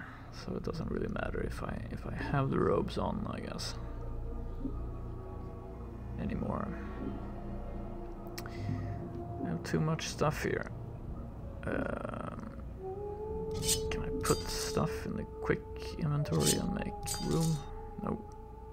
Yes, maybe. Actually. I guess dustman robes are not so useful then. Keep one. Small inventory. Club. Hardly anything that I really need. Mortuary sanctum key I need. This thick bronze bracelet is heavy, simple and uninteresting. You could probably sell it to a local merchant for a bit of coin. Yes. Copper earring. This crude copper circlet looks like it was the victim of an eager lover or something that enjoys eating metal. For it is bent on one side. Bear's teeth mark. Cool. Mortuary reminder message. This rolled up piece of parchment appears to be some sort of message the skeleton in the mortuary was supposed to deliver. This is the third and last request for the pry bar. If it has been misplaced, tell me, and I shall go to the hive market and purchase another. I have no objections to maintaining the contracted workers, but I've been trying to repair the skeletons and the bolts are wedged in so tight I can't get them out. Okay, so there's a pry bar somewhere. Also, some of the locks on the storage cabinets on the third floor have become stuck again due to the heat, and I need the pry bar to snap them open as well. If the pry bar is indeed lost, I will see about procuring services of a locksmith and having the cabinet locks replaced. Your aid in this matter would be appreciated. Unreadable signature has been scrawled beneath the message. Fine, I don't think we need that. Actually, I don't think we need that cloud either. Yeah, these ones we're gonna keep. All right. All right. Oh, I am healing pretty quickly there. All right. Doesn't seem like that's a problem. I'm gone.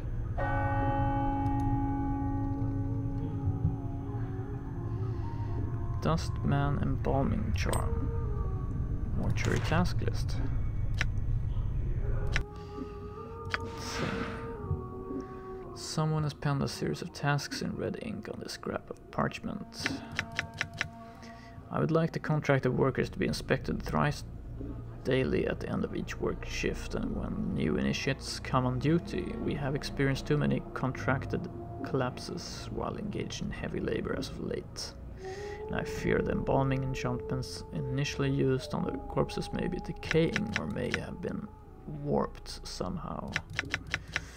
If the contracted workers could be inspected every 8 hours and raised if they have collapsed, then this would prevent a backlog of shells in the preparation rooms and free up more contracted workers for other duties. I do not wish collapsed bodies to be disposed of. When possible, the original contracted shells are to be raised and be made to resume their duties. I have included spare embalming charms within the shelves for the initiates on duty. They are to be used only when the shells cannot be repaired, with stitching, bandaging, or applications of embalming fluid. Interesting. I don't think we need it, but invokes embalming minor, usable only on Nameless One and Mort. This strange metal bracelet has directions inscribed on the side of it. Judging from the crew text, it appears that the bracelet works by being held by a living creature. Then, while pronouncing a mantra to the true death, it is touched to the forehead of a zombie or skeleton. When this is done, the minor enchantment held within the item spreads through the corpse, strengthening their bones, killing traces of corpse rot and or grave mold, and helping to seal minor tears in the skin. Note, this item will work on either you or Mort. Simply place it in your quick item slot and use it from the quick menu on Mort, or have Mort use it on you in order for it to take effect. When cast, the target gains 2 to 8 temporary hit points and a temporary bonus of 1 armor class for a half hour. The extra hit points will heal the target if he is less than max hit points, or it will give him bonus hit points for half an hour. Cool. Done. So, I don't know. Seemed very easy to Done. trap the alarms, so... Clot charm. Lots of stuff here. Heals 9 hit points. Gives resistance to slashing and piercing attacks. This glistening blood drop is as hard and smooth as a pearl. When placed on the tongue, it dissolves instantly and spreads throughout the character's bloodstream. The charm stimulates the user's blood into clotting and scabbing over existing wounds, healing any minor damage the user may have suffered before consuming the charm. Furthermore, as long as the charm is in effect, the player's blood becomes more aware of new wounds that occur, especially any attacks that draw blood. The charmed individual becomes more resistant to slashing and piercing attacks. Okay. Some healing stuff here. Alright. Locked. Locked. We need a pry bar.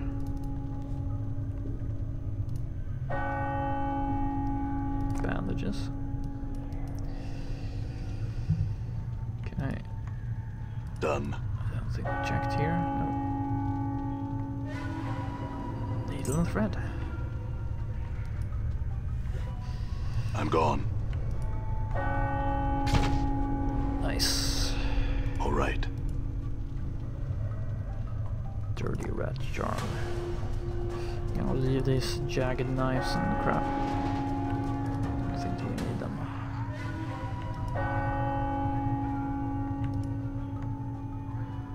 Did you see that? Wow. Did see that. It was a nice hit. Junk. Done. Right.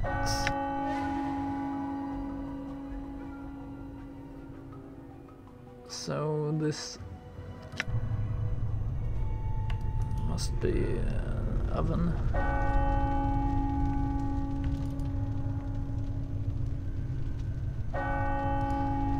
The air roaring from the mouth of this immense furnace is incredibly hot. Walking even a few steps past the archway would certainly cause your hair and flesh to burst into flame. Well, so the question is, can you use a fire Alright. charm to go in there or something like that?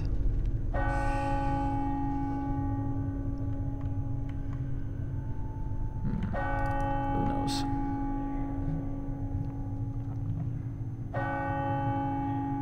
I'm gone.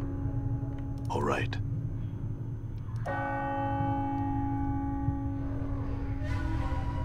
Done. All right. Oops, 3 zombies this time. So let's one at a time.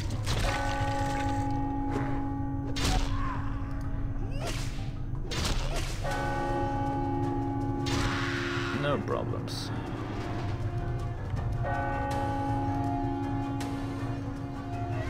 Wooden club. Done. Done. I'm gone. All right. Done. Prybar. Look. Done. Dustman request. Done. Locked. Okay, so we're gonna use that Prybar. Contact the necromancer responsible for raising contractual worker 42. That's the one we're looking for. I know he's examined the skeleton before, but I'm certain the initial raising of the body was warped. The worker still responds to commands, but when it has completed a task, it resumes pacing in the same circular pattern as it did before. Dhal recently informed me that worker 42 exhibits that same walking pattern when it was a zombie decades ago. There may be a soul echo in the marrow, or the skeleton's age may have caused the magic animating him to decay. One of the initiates suggested it may be following an order issued by a higher-ranking dustman in the past, but I found no records of such an order. Whatever the reason for its behavior, the matter is to be resolved or the worker replaced. Yeah. Hope one of these guys wasn't him. Okay, so how do we use items exactly? Use select item. No. Maybe we have to have it in a quick slot. Nope, not statistics.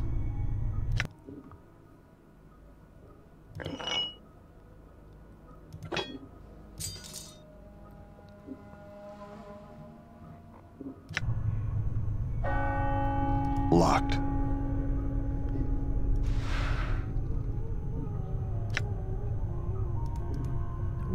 Yeah?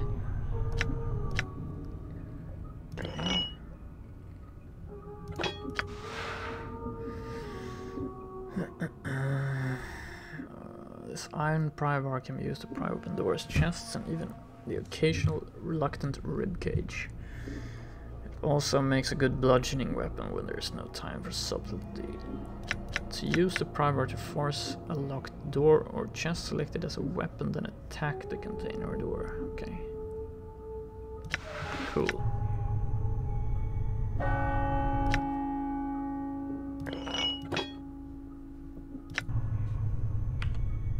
Forced it. Opened. Nice. I'm gone. Clock charms and gold. Or copper or whatever Done. it was.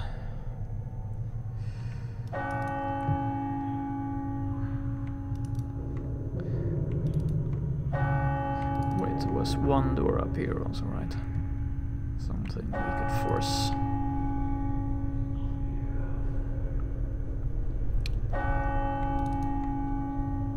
All right. All right. Locked.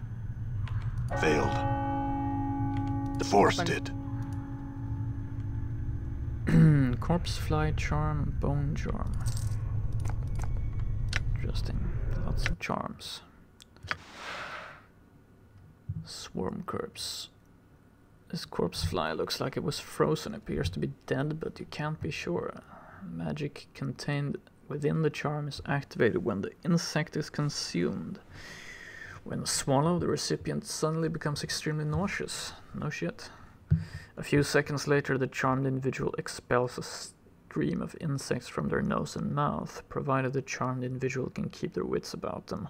After casting, the caster can send this cloud to attack a target. Interesting. Bone Charm. +2 to armor class. +2 to armor class versus crushing attacks. 15 resistance to crushing attacks. This old finger bone charm has been hollowed out and tiny symbols have been scratched on its surface. A user must snap it in two to activate it. When snapped, the bone charm temporarily strengthens the user's skeleton and acts as a ward against breaks and fractures. The charm gives the user an overall bonus to her armor class and additional resistance against crushing attacks. Cool. Okay, so we have some stuff. All right. We're pretty close to leveling up. All right. All right.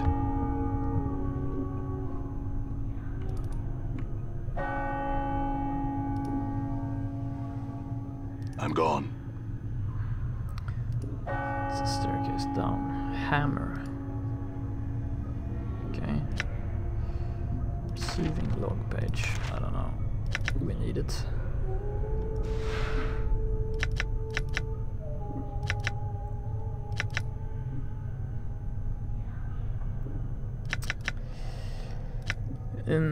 Dustman request. I'm gonna skip that one. I'm gonna check hammer 1 to 6 crushing. Nah.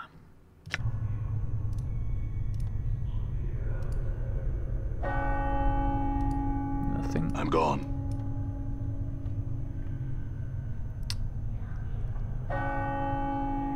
Okay. Well.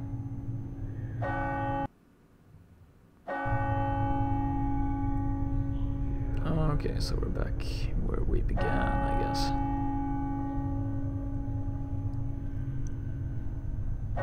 Now the question, do we want to... Yeah, actually, you know what?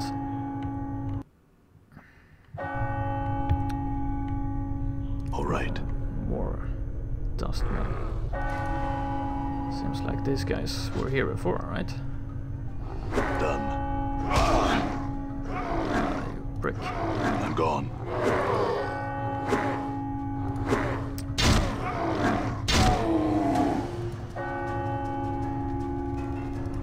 More bronze bracelets. Okay, cool. Done. So they respawn or what? All right. Seems like it. I'm gone. All right. All right.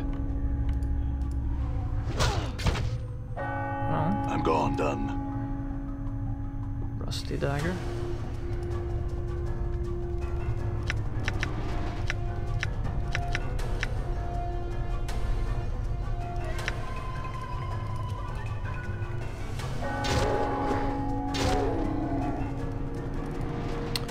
Hey, we're gaining experience, no problem here.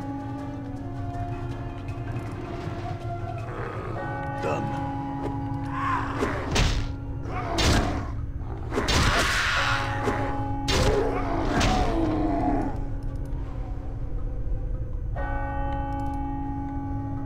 All right. I guess the shelves are still clean, yeah, good. Otherwise we're being really gamey, running from area to area.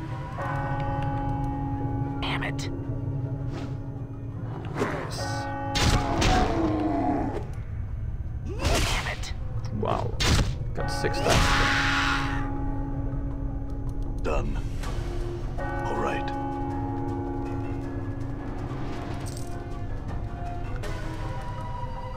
I'm gone.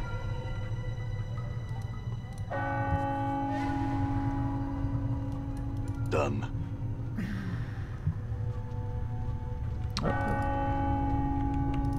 It's the wrong place.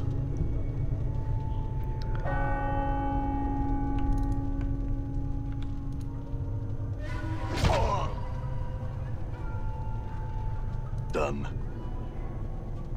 Bronze ring.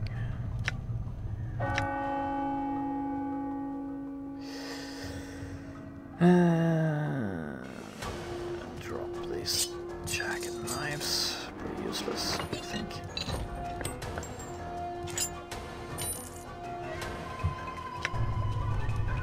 I'm gone.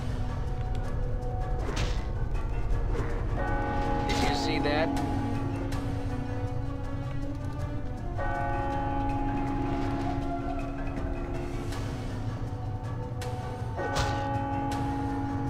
Done.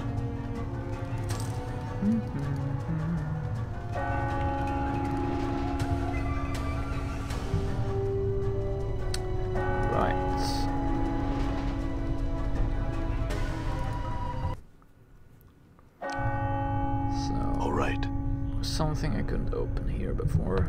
Locked. Yeah, exactly. Forced it. Ancient copper earring. Closed. Okay. Whatever that means. I don't think I need that book. Let's leave it there. Check out that earring. This copper earring looks ancient, oddly enough. There doesn't seem to be a hook or any means of actually attaching it to your ear. A series of strange grooves that have been carved on the inside of the earring, however, which might merit a closer examination. If you're ever capable of examining an object further or performing an action, yes, click the use. This copper earring looks extremely old. It looks like it was meant to be worn, but there doesn't seem to be a hook or any means of actually attaching it. Examine the grooves. The grooves are evenly spaced along the inside of the earring. Upon closer examination, they remind you of small fangs. They're definitely man-made, but you can't figure out what they are intended for. Probably biting your ear, I guess.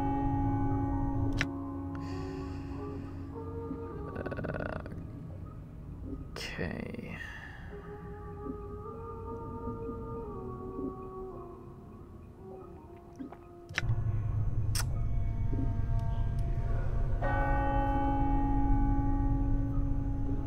All right. What's this?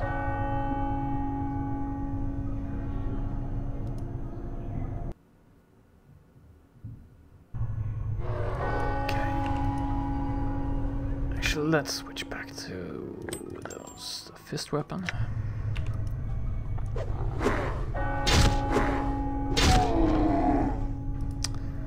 Nice. Tome of Bone and Ash.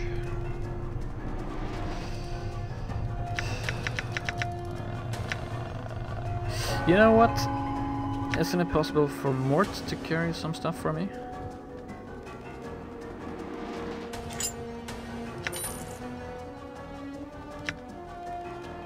Oh, the irony. Mort carrying the bronze rings and bracelets. I can carry that copper earring as well. Junk can carry. No problem. Can carry lots of stuff. Daggers so we can defend himself. This one I'm gonna keep.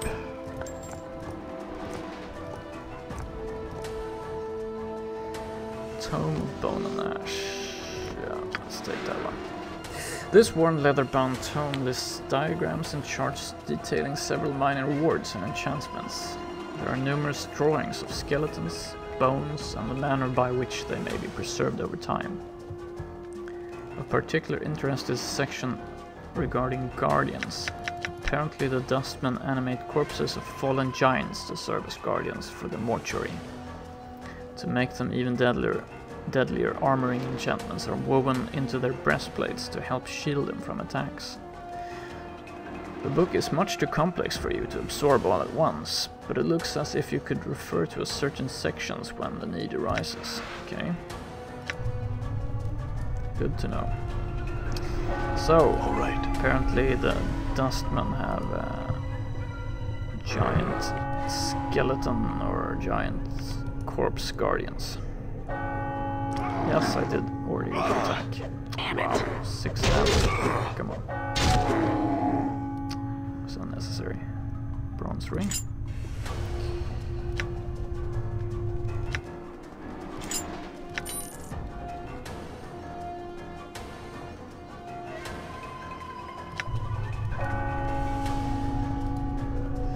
Another rusty, blood-covered slab. Done.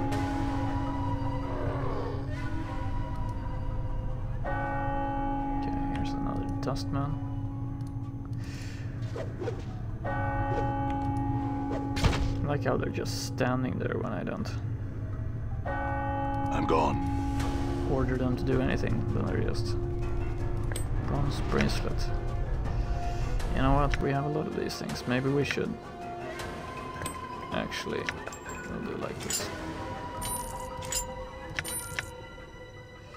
So I'm gonna keep picking that kind of things up.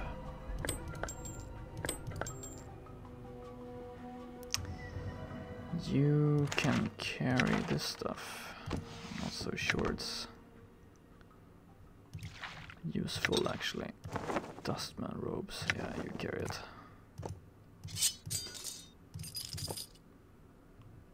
Ah, whatever. So let's get going. What's this? Heavy metal pipes run from the floor into the wall. Okay. I'm gone. Damn it.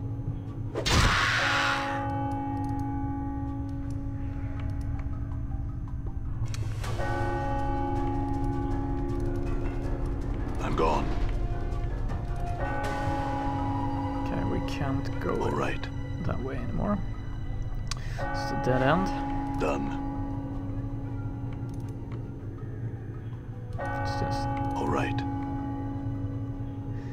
It's a heavy barred gate of rusted steel. There doesn't seem to be any way of opening it. There's an odd symbol on this plaque. It looks like a screaming skull with sharp blades protruding from its sides. Okay. Done. I don't know what that means. Oh shit. Here goes. I'm hurt. Whoa. Actually, you're gonna need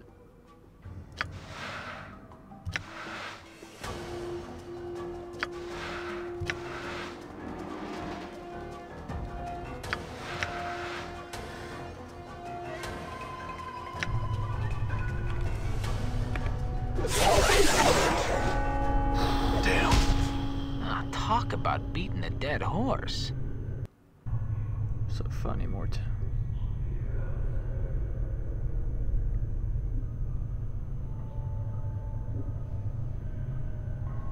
Okay, so that was the giant skeleton. I'm gone. That we were expecting before. Still have all my stuff though.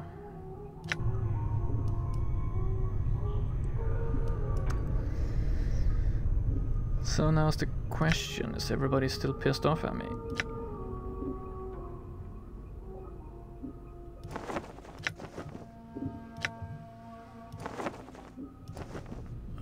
Let's try to disguise ourselves.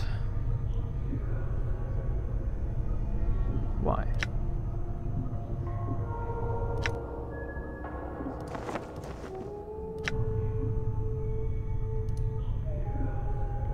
I'm gone. Done. Huh. Seems like everyone's back to non-aggressive state.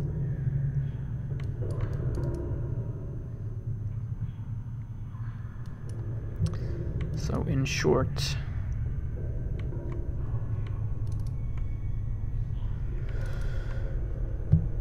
that was not catastrophic. So you have returned. Dhal takes a rasping breath and breaks into a violent coughing spell. I like this. Some questions for you. Actually, no. Perhaps we'll meet again, Dhal. Perhaps we will. Yeah, that was not the way. All right. This way.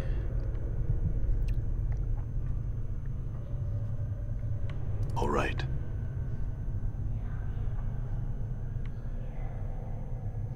All right.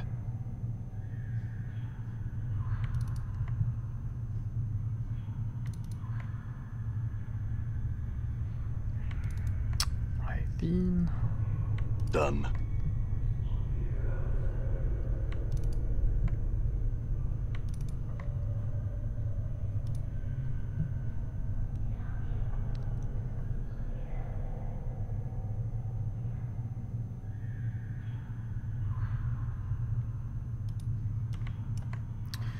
Nothing too interesting about him.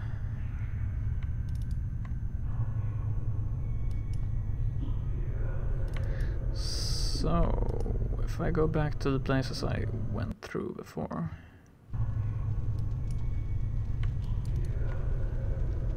They're like new dustmen. Let's do this again. He's absorbed in his duties. Leave him in peace then. I'm gone.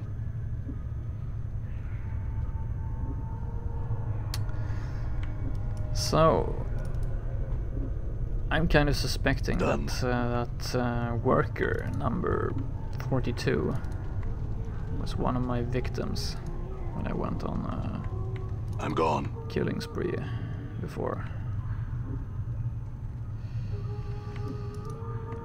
Yeah, since Done. actually we have Mort's inventory, we can... Orchard task list, I don't think we need that. Question is where? This guy looks different.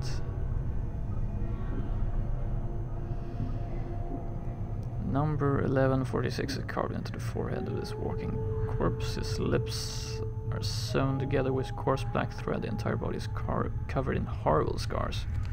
Worse even than your own, as if its owner had been burned to death.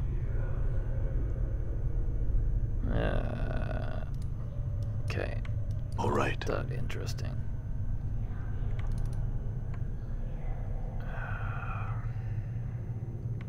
Done. I'm gone. All right. I'm gone. Let's check all these zombies out.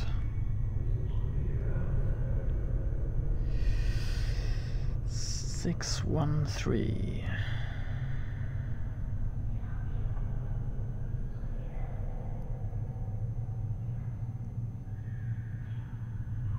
The number 613 cut deeply into his plodding corpse forehead, but an inch of shredded leathery skin separates the 1 and the 3.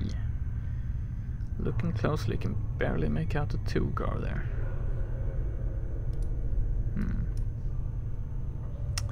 Don't know what that's supposed to mean. Let's check these ones out.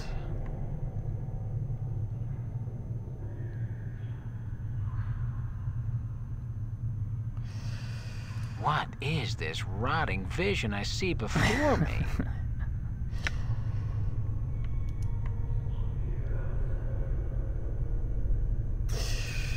The corpse's meaty head was cleverly severed at some point and hastily sewn back on. Several different sets of stitching, all in various states of unraveling, seem to indicate that the head is constantly being knocked back off and reattached during the course of its work. A number 79 has been cut into its temple, circumscribed by a fanged circle that appears to have been branded on its forehead. A fanged circle. A fanged circle looks like it was branded on the corpse's forehead long ago, presumably before it died. It might be a religious icon of some sort, or a rite of passage. I noticed that one of the recesses between the inner fangs has a small triangle within it, as if it's had some special significance. I wonder if the space between the fangs match the grooves on this copper earring I have. Yeah, that's exactly Updated what my I journal. was wondering.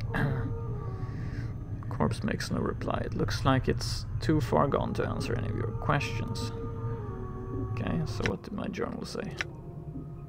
Found a strange fanged circular symbol. Just looking at the symbol reminded me of the ancient copper earring.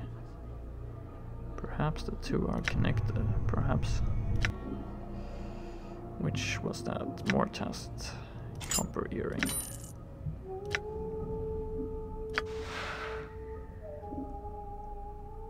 No, that wasn't it. It's triangle earring. Ancient copper earring, there we go.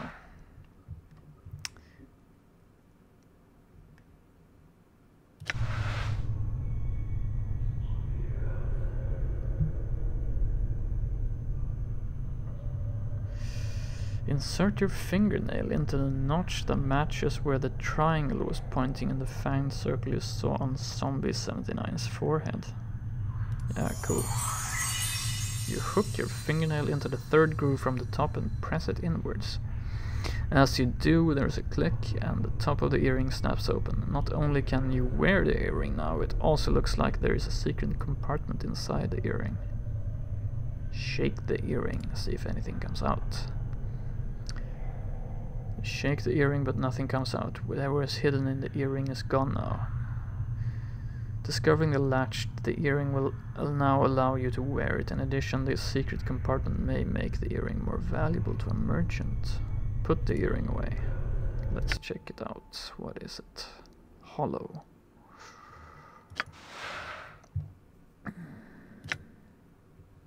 Okay. So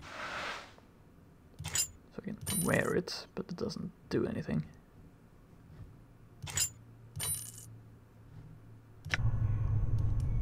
Cool, I have my first earring. Done. Aren't there any more corpses?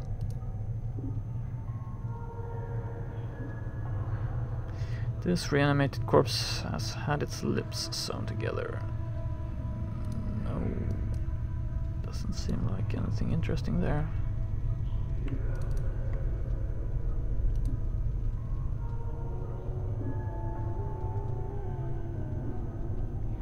Uh, 832. You don't need an identify spell to know what she wants. Mort. You're a skull, dude. Get over it.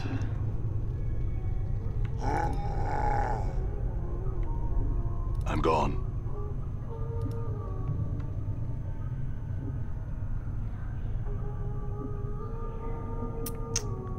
Chief, if I don't come back, it's 'cause I'm gonna be dying the little death with that zombie shit.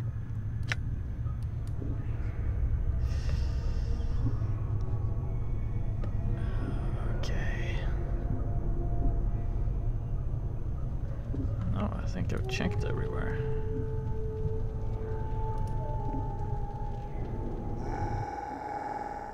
Oops. 475, no. Done.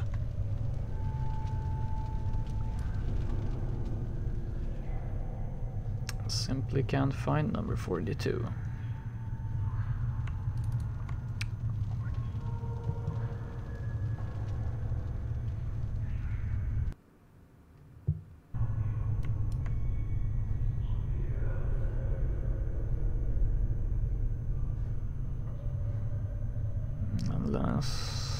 There was one dude in this room, I think.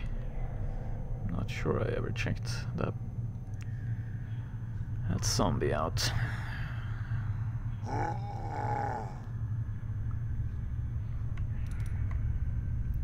think I looked at the table.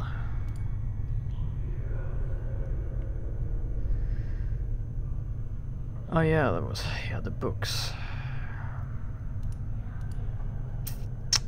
Oh, then I think I have looked at everything.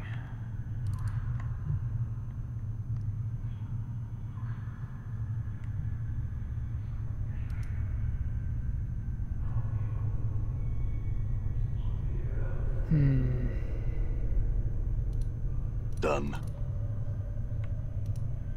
All right.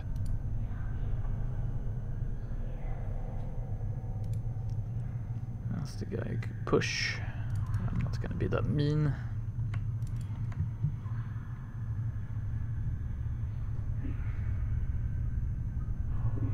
This one was just...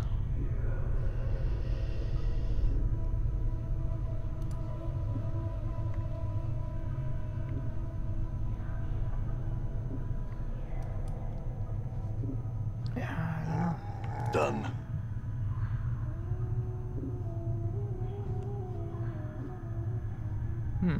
Wait, here's somewhere I haven't been. It's really difficult to see all of these gates. Maybe we can find that corpse here. The especially ghastly looking female corpse is missing its ears, nose and lips. In order to sew her jaw closed, whoever prepared her had to draw the skin especially tight around her mouth. You can still see a line of crooked yellow teeth through the open slit that remains. Number 891 has been carved into the flesh. Ooh, I want to be buried with her. It's very selective. I'm gone. Cleaning rags and bandages. I'm gone.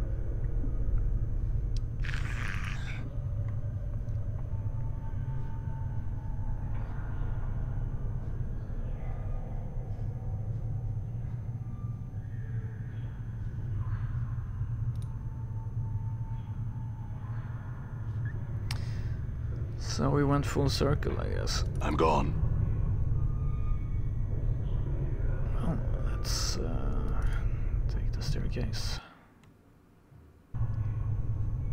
Okay, so then we end up here.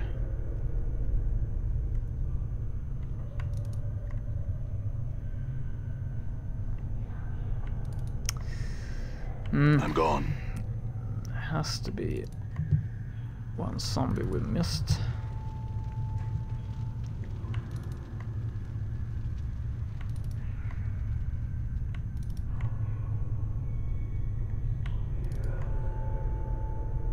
Done. All right. 831. Hello, deadly and delicious. Oh my god. Done. Done. Nope.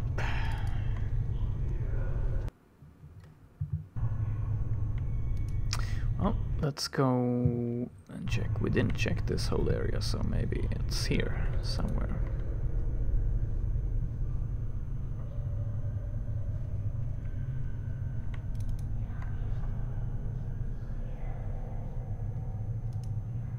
These metallic blue tapestries are made of thin chain links. I'm gone. This looks like a large tomb. The marble surface gives it a rather elegant look. See.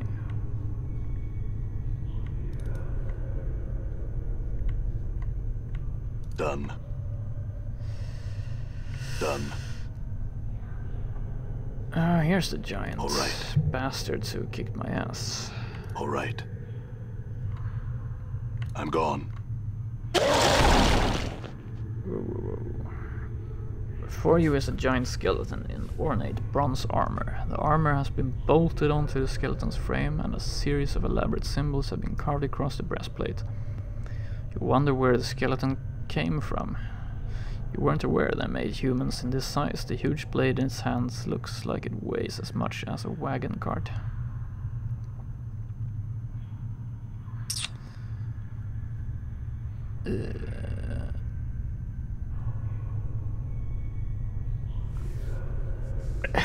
How about this skeleton Mort? Will it do as a body?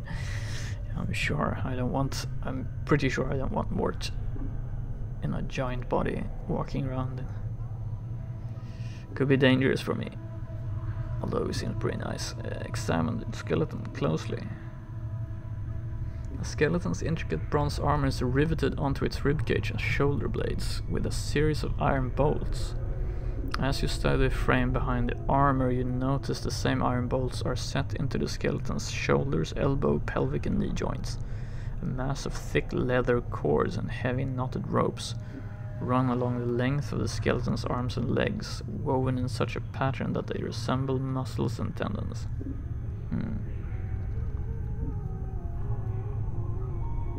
Examine the armor. Despite the armor's obvious age, it looks well cared for. It shines brightly, and the symbols engraved on the breastplate seem to flow in the firelight, shifting slightly whenever you try to focus on them. Study the symbols. Almost unconsciously, you let your gaze relax as you look at the symbols. After a moment, the symbols cease shifting and resolve into a trail of runes that run up and down the breastplate. Strangely enough, the interlocking pattern of runes remind you of chains, and with that thought you suddenly recall that these runes are some sort of warding enchantment.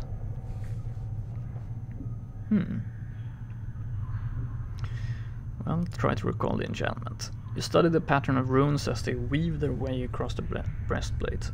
On its most basic level, the runes are a lesser armoring enchantment. But several skull-shaped runes and spherical tracings along the edges of the armor make you suspect several greater necromantic and warding enchantments are woven in as well. Touching the skeleton will most likely cause it to awaken and defend itself. See if you can dispel the enchantment somehow. Ooh, nice. 500 XP. You suspect that marring the rune pattern along the breastplate could unravel the enchantments, but it looks difficult. The pattern is complicated, and scratching out the wrong portion could cause the skeleton to animate. Compare the pattern to the enchantments in the Tome of Bone and Ash. See if you can determine how they can be broken. 2. Mar the runes, maintain the arming enchantment first, then the necromantic, then the warding.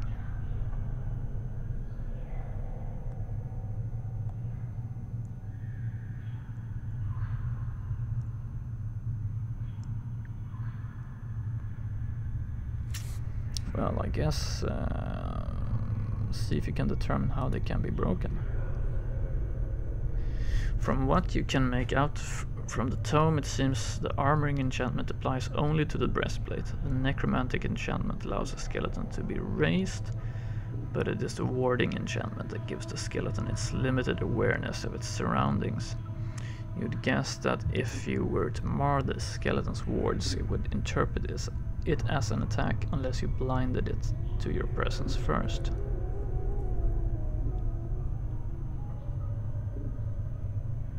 Well,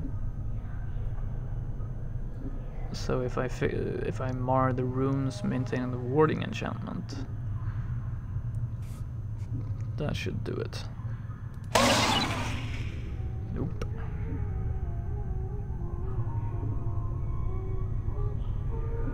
The work is difficult and nerve-wracking at first, but slowly your mind begins to focus and the runes begin to unravel beneath your attack. Within minutes, the giant skeleton has been stripped of the enchantments binding it. It collapses, falling to the floor with a crash of bones and a heavy clanging noise. Yeah, damn pile of bones. That's what you get. 800 XP, we're killing. You wait for a moment, but no one responds to the sound. Moving quickly, you sift through the skeleton's parts on the floor. Most of it is too heavy or too old to be useful, but you discover a piece of the skeleton's breastplate with a majority of one of the broken enchantments engraved on it. You have a feeling that it could prove useful. I feel stronger. My skills have increased. Nice, level up.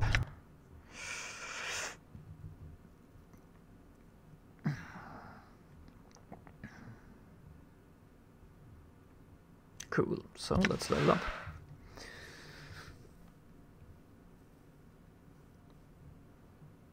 Points gained. Saving throws have improved. 10 hit points gained. Fighting skills have improved. 1 characteristic point gained.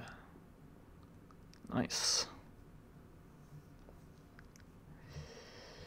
Thief skills. No points. So I have one characteristic point to allocate.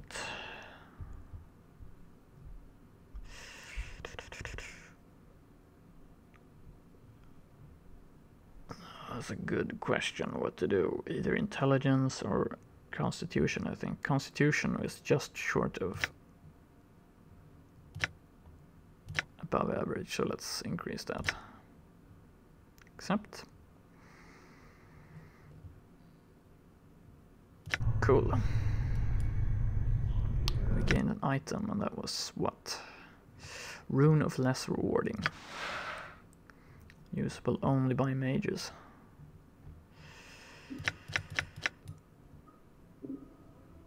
You might be able to unlock the rune's power and use it to invoke a primitive warding enchantment similar to the ones that protected the giant skeleton. Okay. Well, since I am planning to go mage, if I can. Yeah, look, there's another guy. It's the same.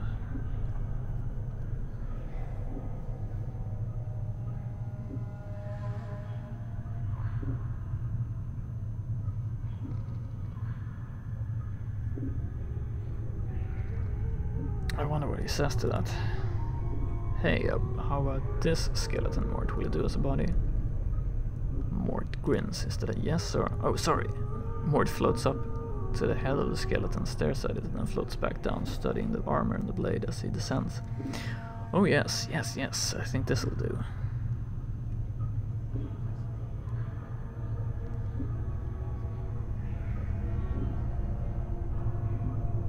Alright, then give me a second to pry the head off this thing. It's just gonna kill me, you know. I don't know, this thing looks like more than you can handle. Then what in bait, or did you ask me if you wanted it for then? Practicing your cruelty skills? And after all I've done for you. I was thinking of your safety, Morta. I'm worried attaching your head to this thing would hurt you somehow. Mort stares at you for a moment. What, did we get married at some point? What's all this? I don't want you to get hurt, Wash. Mort glares at you. If you really cared, you'd find a way to get my head on that giant skeleton's body.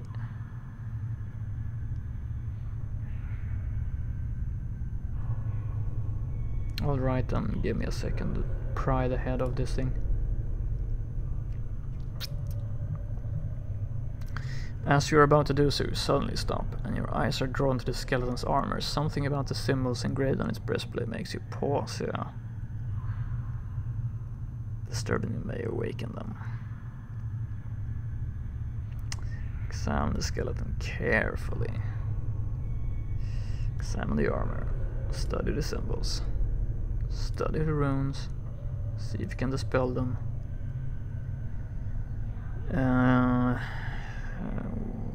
Or the burning enchantment. Wow. Scares the shit out of me when it does that. Dispelling the enchantment is easier this time around, and the runes quickly unravel beneath your attack. Within minutes, the giant skeleton has been stripped.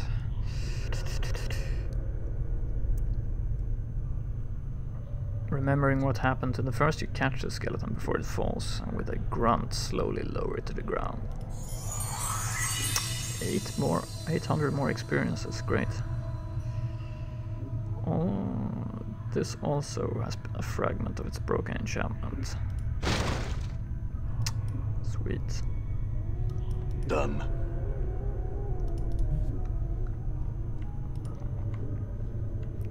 There's loads of these guys.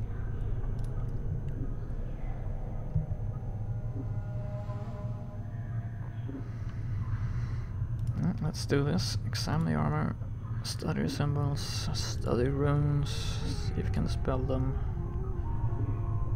And the warning enchantments. Wow. I'm gone. I'm gone.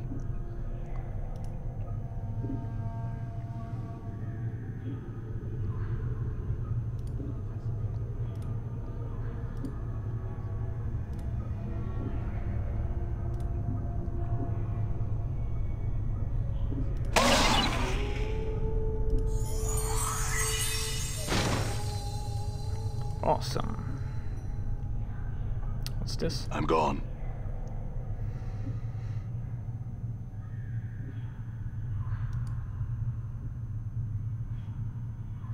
Crescent hatches.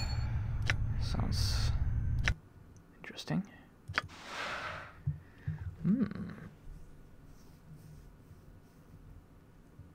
This huge hatchet has a crescent-shaped head. Although an intimidating weapon, it looks more decorative than functional.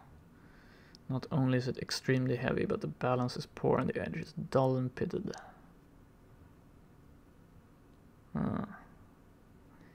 Yeah. Doesn't look that good, to be honest. Oh yeah. Cleaning rags.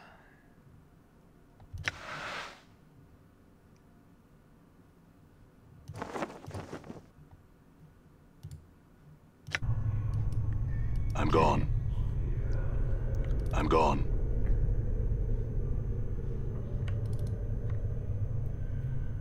Hello.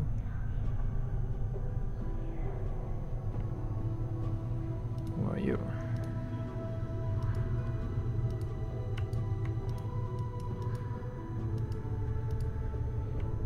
What the hell? Not much happening here. Okay. Dayanara. You were in the introduction. You see a strikingly beautiful ghostly form before you. Her arms are crossed and her eyes are closed. She has long flowing hair and her gown seems stirred by some ethereal breeze. As you watch, she stirs slightly and her eyes flicker. Greetings. You! What is it that brings you here? Have you come to see firsthand the misery you have wrought? Perhaps in death I still hold some shred of use for you, my love. Who are you? The spirit makes a begging motion with her hands. How can it be that the thieves of the mind continue to steal my name from your memory? Do you not remember me, my love? The ghost stretches out her arms. Think. Her voice becomes desperate again. The name Dayanara must evoke some memory within you. Nope. Lie? Yes, I think the name does sound familiar. Or I think I feel the stirrings of memory. Tell me more, yeah, tell me more. Perhaps your words shall chase the shadows from my mind, Dayanara. Oh, at last the fates show mercy. Even death cannot chase me from your mind, my love. Do you not see your memories shall return? Tell me how I can help you and I shall. Well, do you know who I am? You are one both blessed and cursed, my love, and you are one who is never far from my thoughts and heart. Blessed and cursed, what do you mean? The nature of your curse should be apparent, my love. Look at you. She points at you.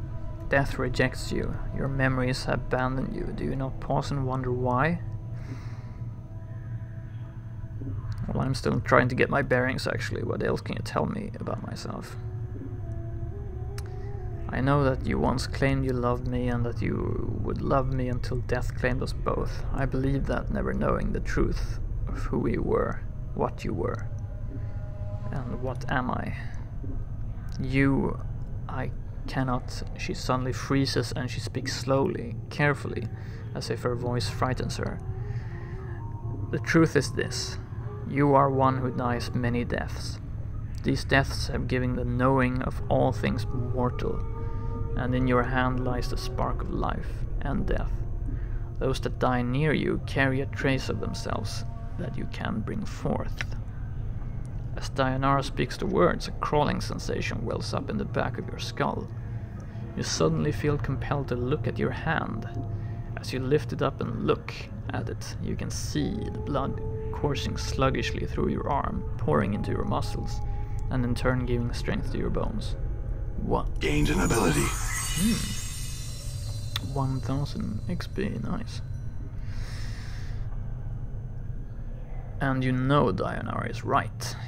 You suddenly remember how to coax the dimmest spark of life from a body and bring it forth. The thought both horrifies you and intrigues you.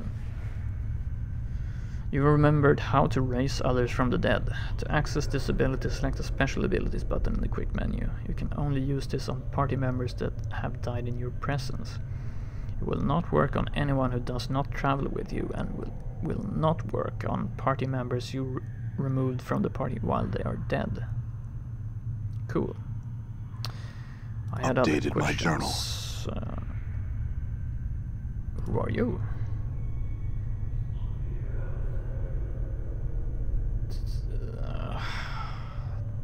Yes, I already lied to you once.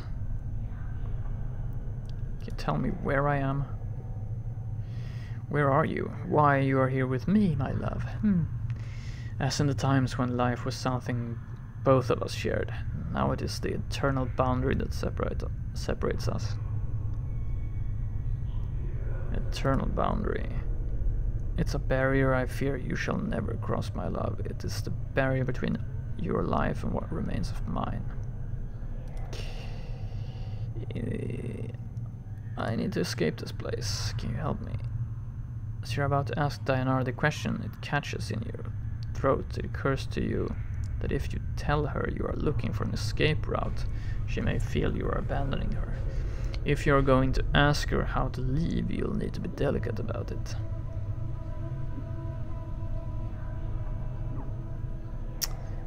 Dianara, I'm in danger. Can you guide me to a place of safety? I shall return as soon as I can to speak to you again. In danger? Dianara looks concerned. Of course, my love, I will aid you any way I can. She closes her eyes for a moment, and you watch an ethereal sapphire pass through her body, stirring her hair. After a moment, the sapphire dies, and her eyes slowly open. Perhaps there is a way. Yes. I sense that this place holds many doors shrouded from mortal eyes. Perhaps you could use one of these portals as a means of escape. Portals? Portals are holes in existence leading to destinations in the inner and outer planes. If you could find the proper key, you could escape through one of them. Key? Diana pauses for a moment as if attempting to remember. Portals will reveal themselves when you have the proper key. Unfortunately, these keys can be almost anything. An emotion, a piece of wood, a dagger, a silver glass, a scrap of cloth, a tune you hum to yourself. I fear that the dustmen are the only ones who would know the keys you could use to leave their halls, my love. I see. I had some other questions. Or actually, no. Hold a moment. I learned much when I traveled with you, my love.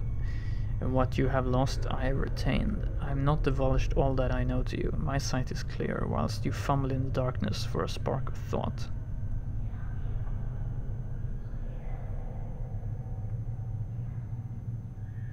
And what is it your sight sees that I do not?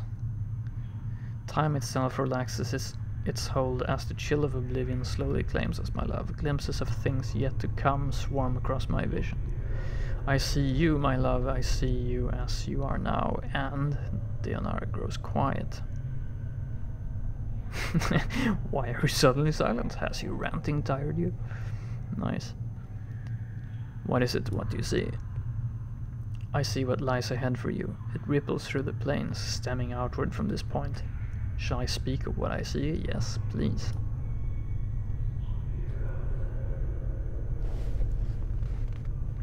First, I require a promise. Promise you will return. That you will find some means to save me or join me.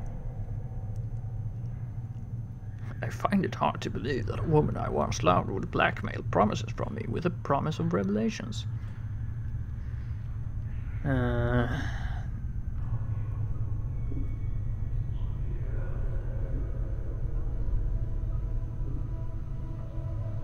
Make a vow.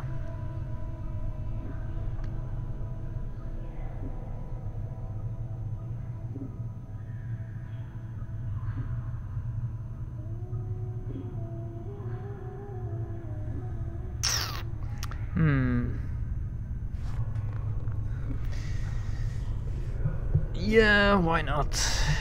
be the good guy. I swear I'll find some means to save you or join you. This is what my eyes see, my love. Unfettered by the shackles of time. You shall meet enemies 3, but none more dangerous than yourself in your full glory. They are shades of evil, of good, and of neutrality, given life and twisted by the laws of the planes. You shall come to a prison built of regrets and sorrow, where the shadows themselves have gone mad. There you will be asked to make a terrible sacrifice, my love.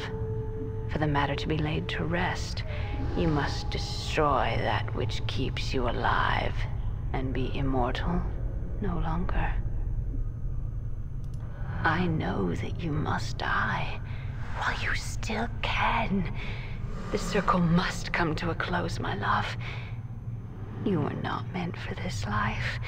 You must find that which was taken from you and travel beyond, into the lands of the dead. Die while I still Updated can. my journal. I do not doubt your ability to rise from the dead. I do believe that every incarnation weakens your thoughts and memories. You claim you have lost your memory. Perhaps it is a side effect of countless deaths. If so, what more will you lose in successive deaths? If you lose your mind, you will not even know enough to realize that you cannot die. You shall truly be doomed. Countless deaths? How long has this been going on? I do not truly know, except that it has gone on long enough. Yeah. Nothing now, Dayanara, though I shall return. I shall wait for you in death's halls, my love. Love. Yes. Mort, you back with me, Chief? You kind of drifted out on me there. No, I'm fine. Do you know who that spirit was? Spirit? That spectre I was talking to. The woman. You were rattling your bone box with some woman? Where? Mort looks around excited. What did she look like? She was right on top of the buyer. Didn't you see her? No. She just kind of drifted out for a bit there. Just stood there statue-like. I was a little worried you'd gone addled on me again. No, I'm fine, I think. Let's move on. Cool, so I can raise people from the dead now. Raise dead. Cool. No spells. All right.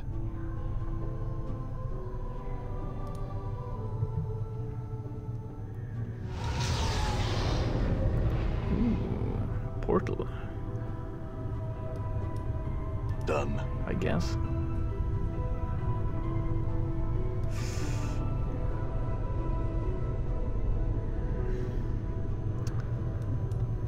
So, maybe. Because I think we've been everywhere, right? Whoops, what's that? A note. Oop, thank you. Central chamber, stairs up. Southeast Memorial Hall. Northwest, stairs up to 2nd level. What?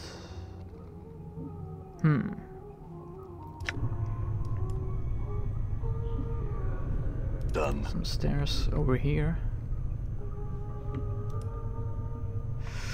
Maybe we didn't. Okay, there Done. might be some place we haven't gone. What's this?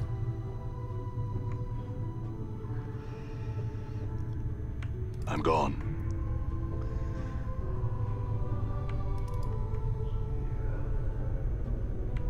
All right. Okay, so what's this?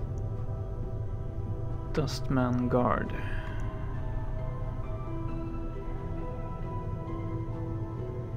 So we go. Who are you? You see a tired-looking man in a black robe. His narrow face is extremely pale, and it doesn't look as if he has been sleeping. His shoulders are slumped, and the flesh sags loosely beneath his bloodshot eyes. He looks so lost in thought, he doesn't even notice you. Sorry. Greetings. Updated my journal. Greetings. The man turns to face you and makes a slight bow. You suddenly notice that his eyes aren't bloodshot so much as they have a red tinge to them. I'm Suego. How may I help you?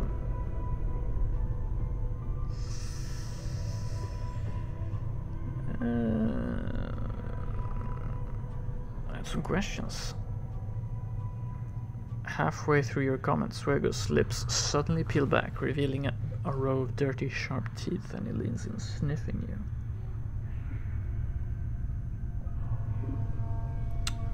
Why in the hell are you sniffing me?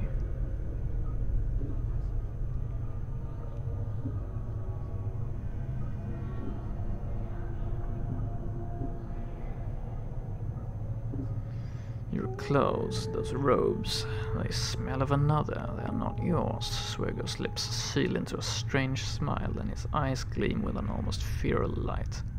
Who are you?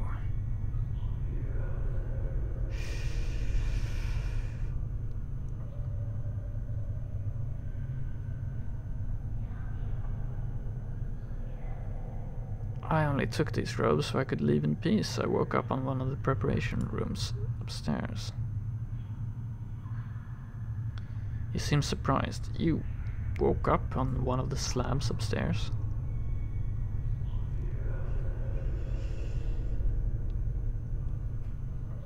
Yes, I know this is hard to believe, but it's the truth. I woke up on one of your slabs upstairs. Really? The dustman scrutinizes you. You do look like you've been prepared. I don't know how you would have survived such pain. Are you in pain? You look it.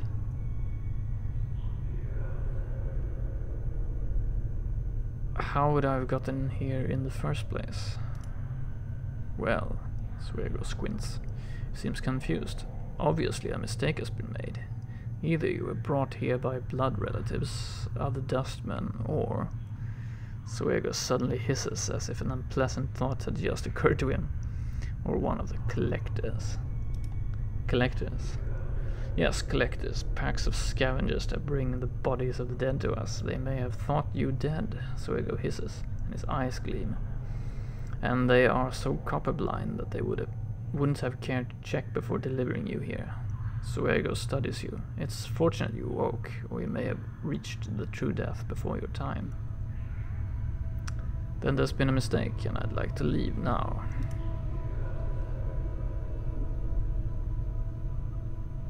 Suego nods, and the corner of his mouth twitches. Why, of course, let me open the front gate for you. Alright?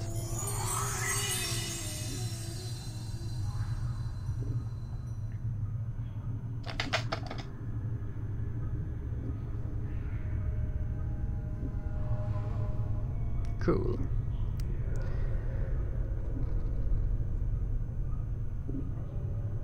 Very well, the front gate is now unlocked, but you cannot re-enter. Well, we're gonna have to give up on that. Find that zombie worker number 42. Can I ask some questions before I leave? You may ask your questions. If I may ask, are you alright? You look tired. Suego manages a weak smile, and the corners of his mouth twitch slightly. I have recently taken ill. Minor fevers, nothing more. Sometimes they make sleep difficult. Anything I could do?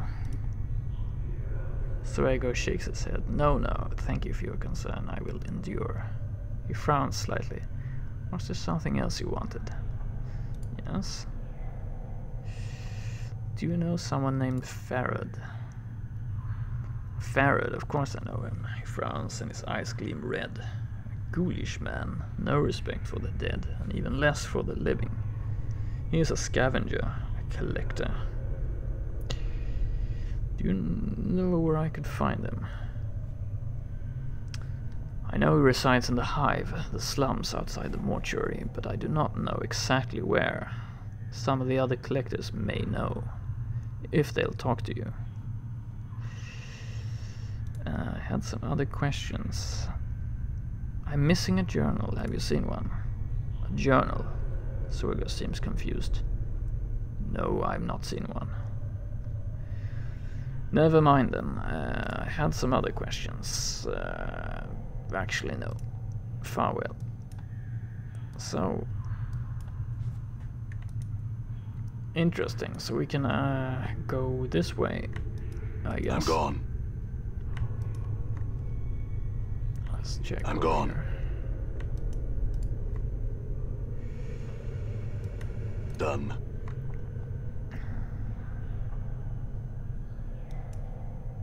I'm gone.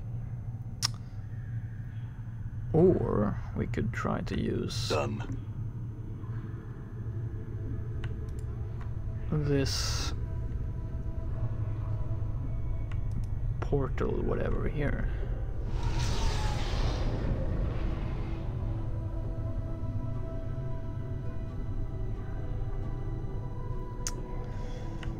Well, I prefer the magical option. What is this? Creepy stuff.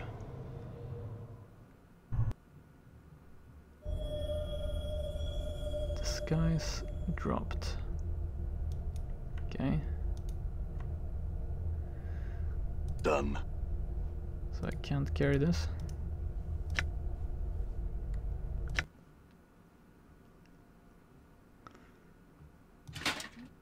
Give this stuff to Mort, and he can carry it. Let's see. I carry those dustman robes with me in case I need them. All right. What's this? Ooh, 50 copper commons and Penn's note. What is this place? This sarcophagus appears to have been here for centuries. There's no lid. The exterior seems to be made of solid stone. Okay. Cool. Let's check out Penn's note. This note has been written with remarkable penmanship upon the finest parchment. Vaxis, if you're reading this, then you undoubtedly failed in your task and have been forced to use the escape route I arranged. I told you that your little disguise idea was ridiculous. In any case, you'll need to lay low for a while. The dustmen may be deluded, but they are not fools, and they will certainly seek retribution for our intrusion. I left you some coins. Use them to secure a hiding place in the Hive, preferably in Ragpicker's Square. The dustman will be unwilling to look for you there. Once you have secured a new hiding place, I have a new mission for you. Find out where Farad is. Yes. Getting those bodies... find out where Farad is getting those bodies is delivering to the mortuary. Okay. It's apparently causing the dustmen a great deal of upset, and I wouldn't mind knowing myself. Reports are that stone-faced dustman... that stone-faced dustman at the Gathering Dust Bar, Initiate Emmerich, I think the fool's name is, has been sending out finders to try and mark Farad's movements. See if you can find out how far along he is, and hinder his efforts until we know more about Farad's activities. I don't want Emmerich finding out something before we do. Signed Penn. Okay. Right, so apparently someone else was hiding in the mortuary. This brazier has long since run dry of oil. Only ashes remain at the bottom. Gone. Okay. Nothing else here. I'm gone. So, let's see where this leads.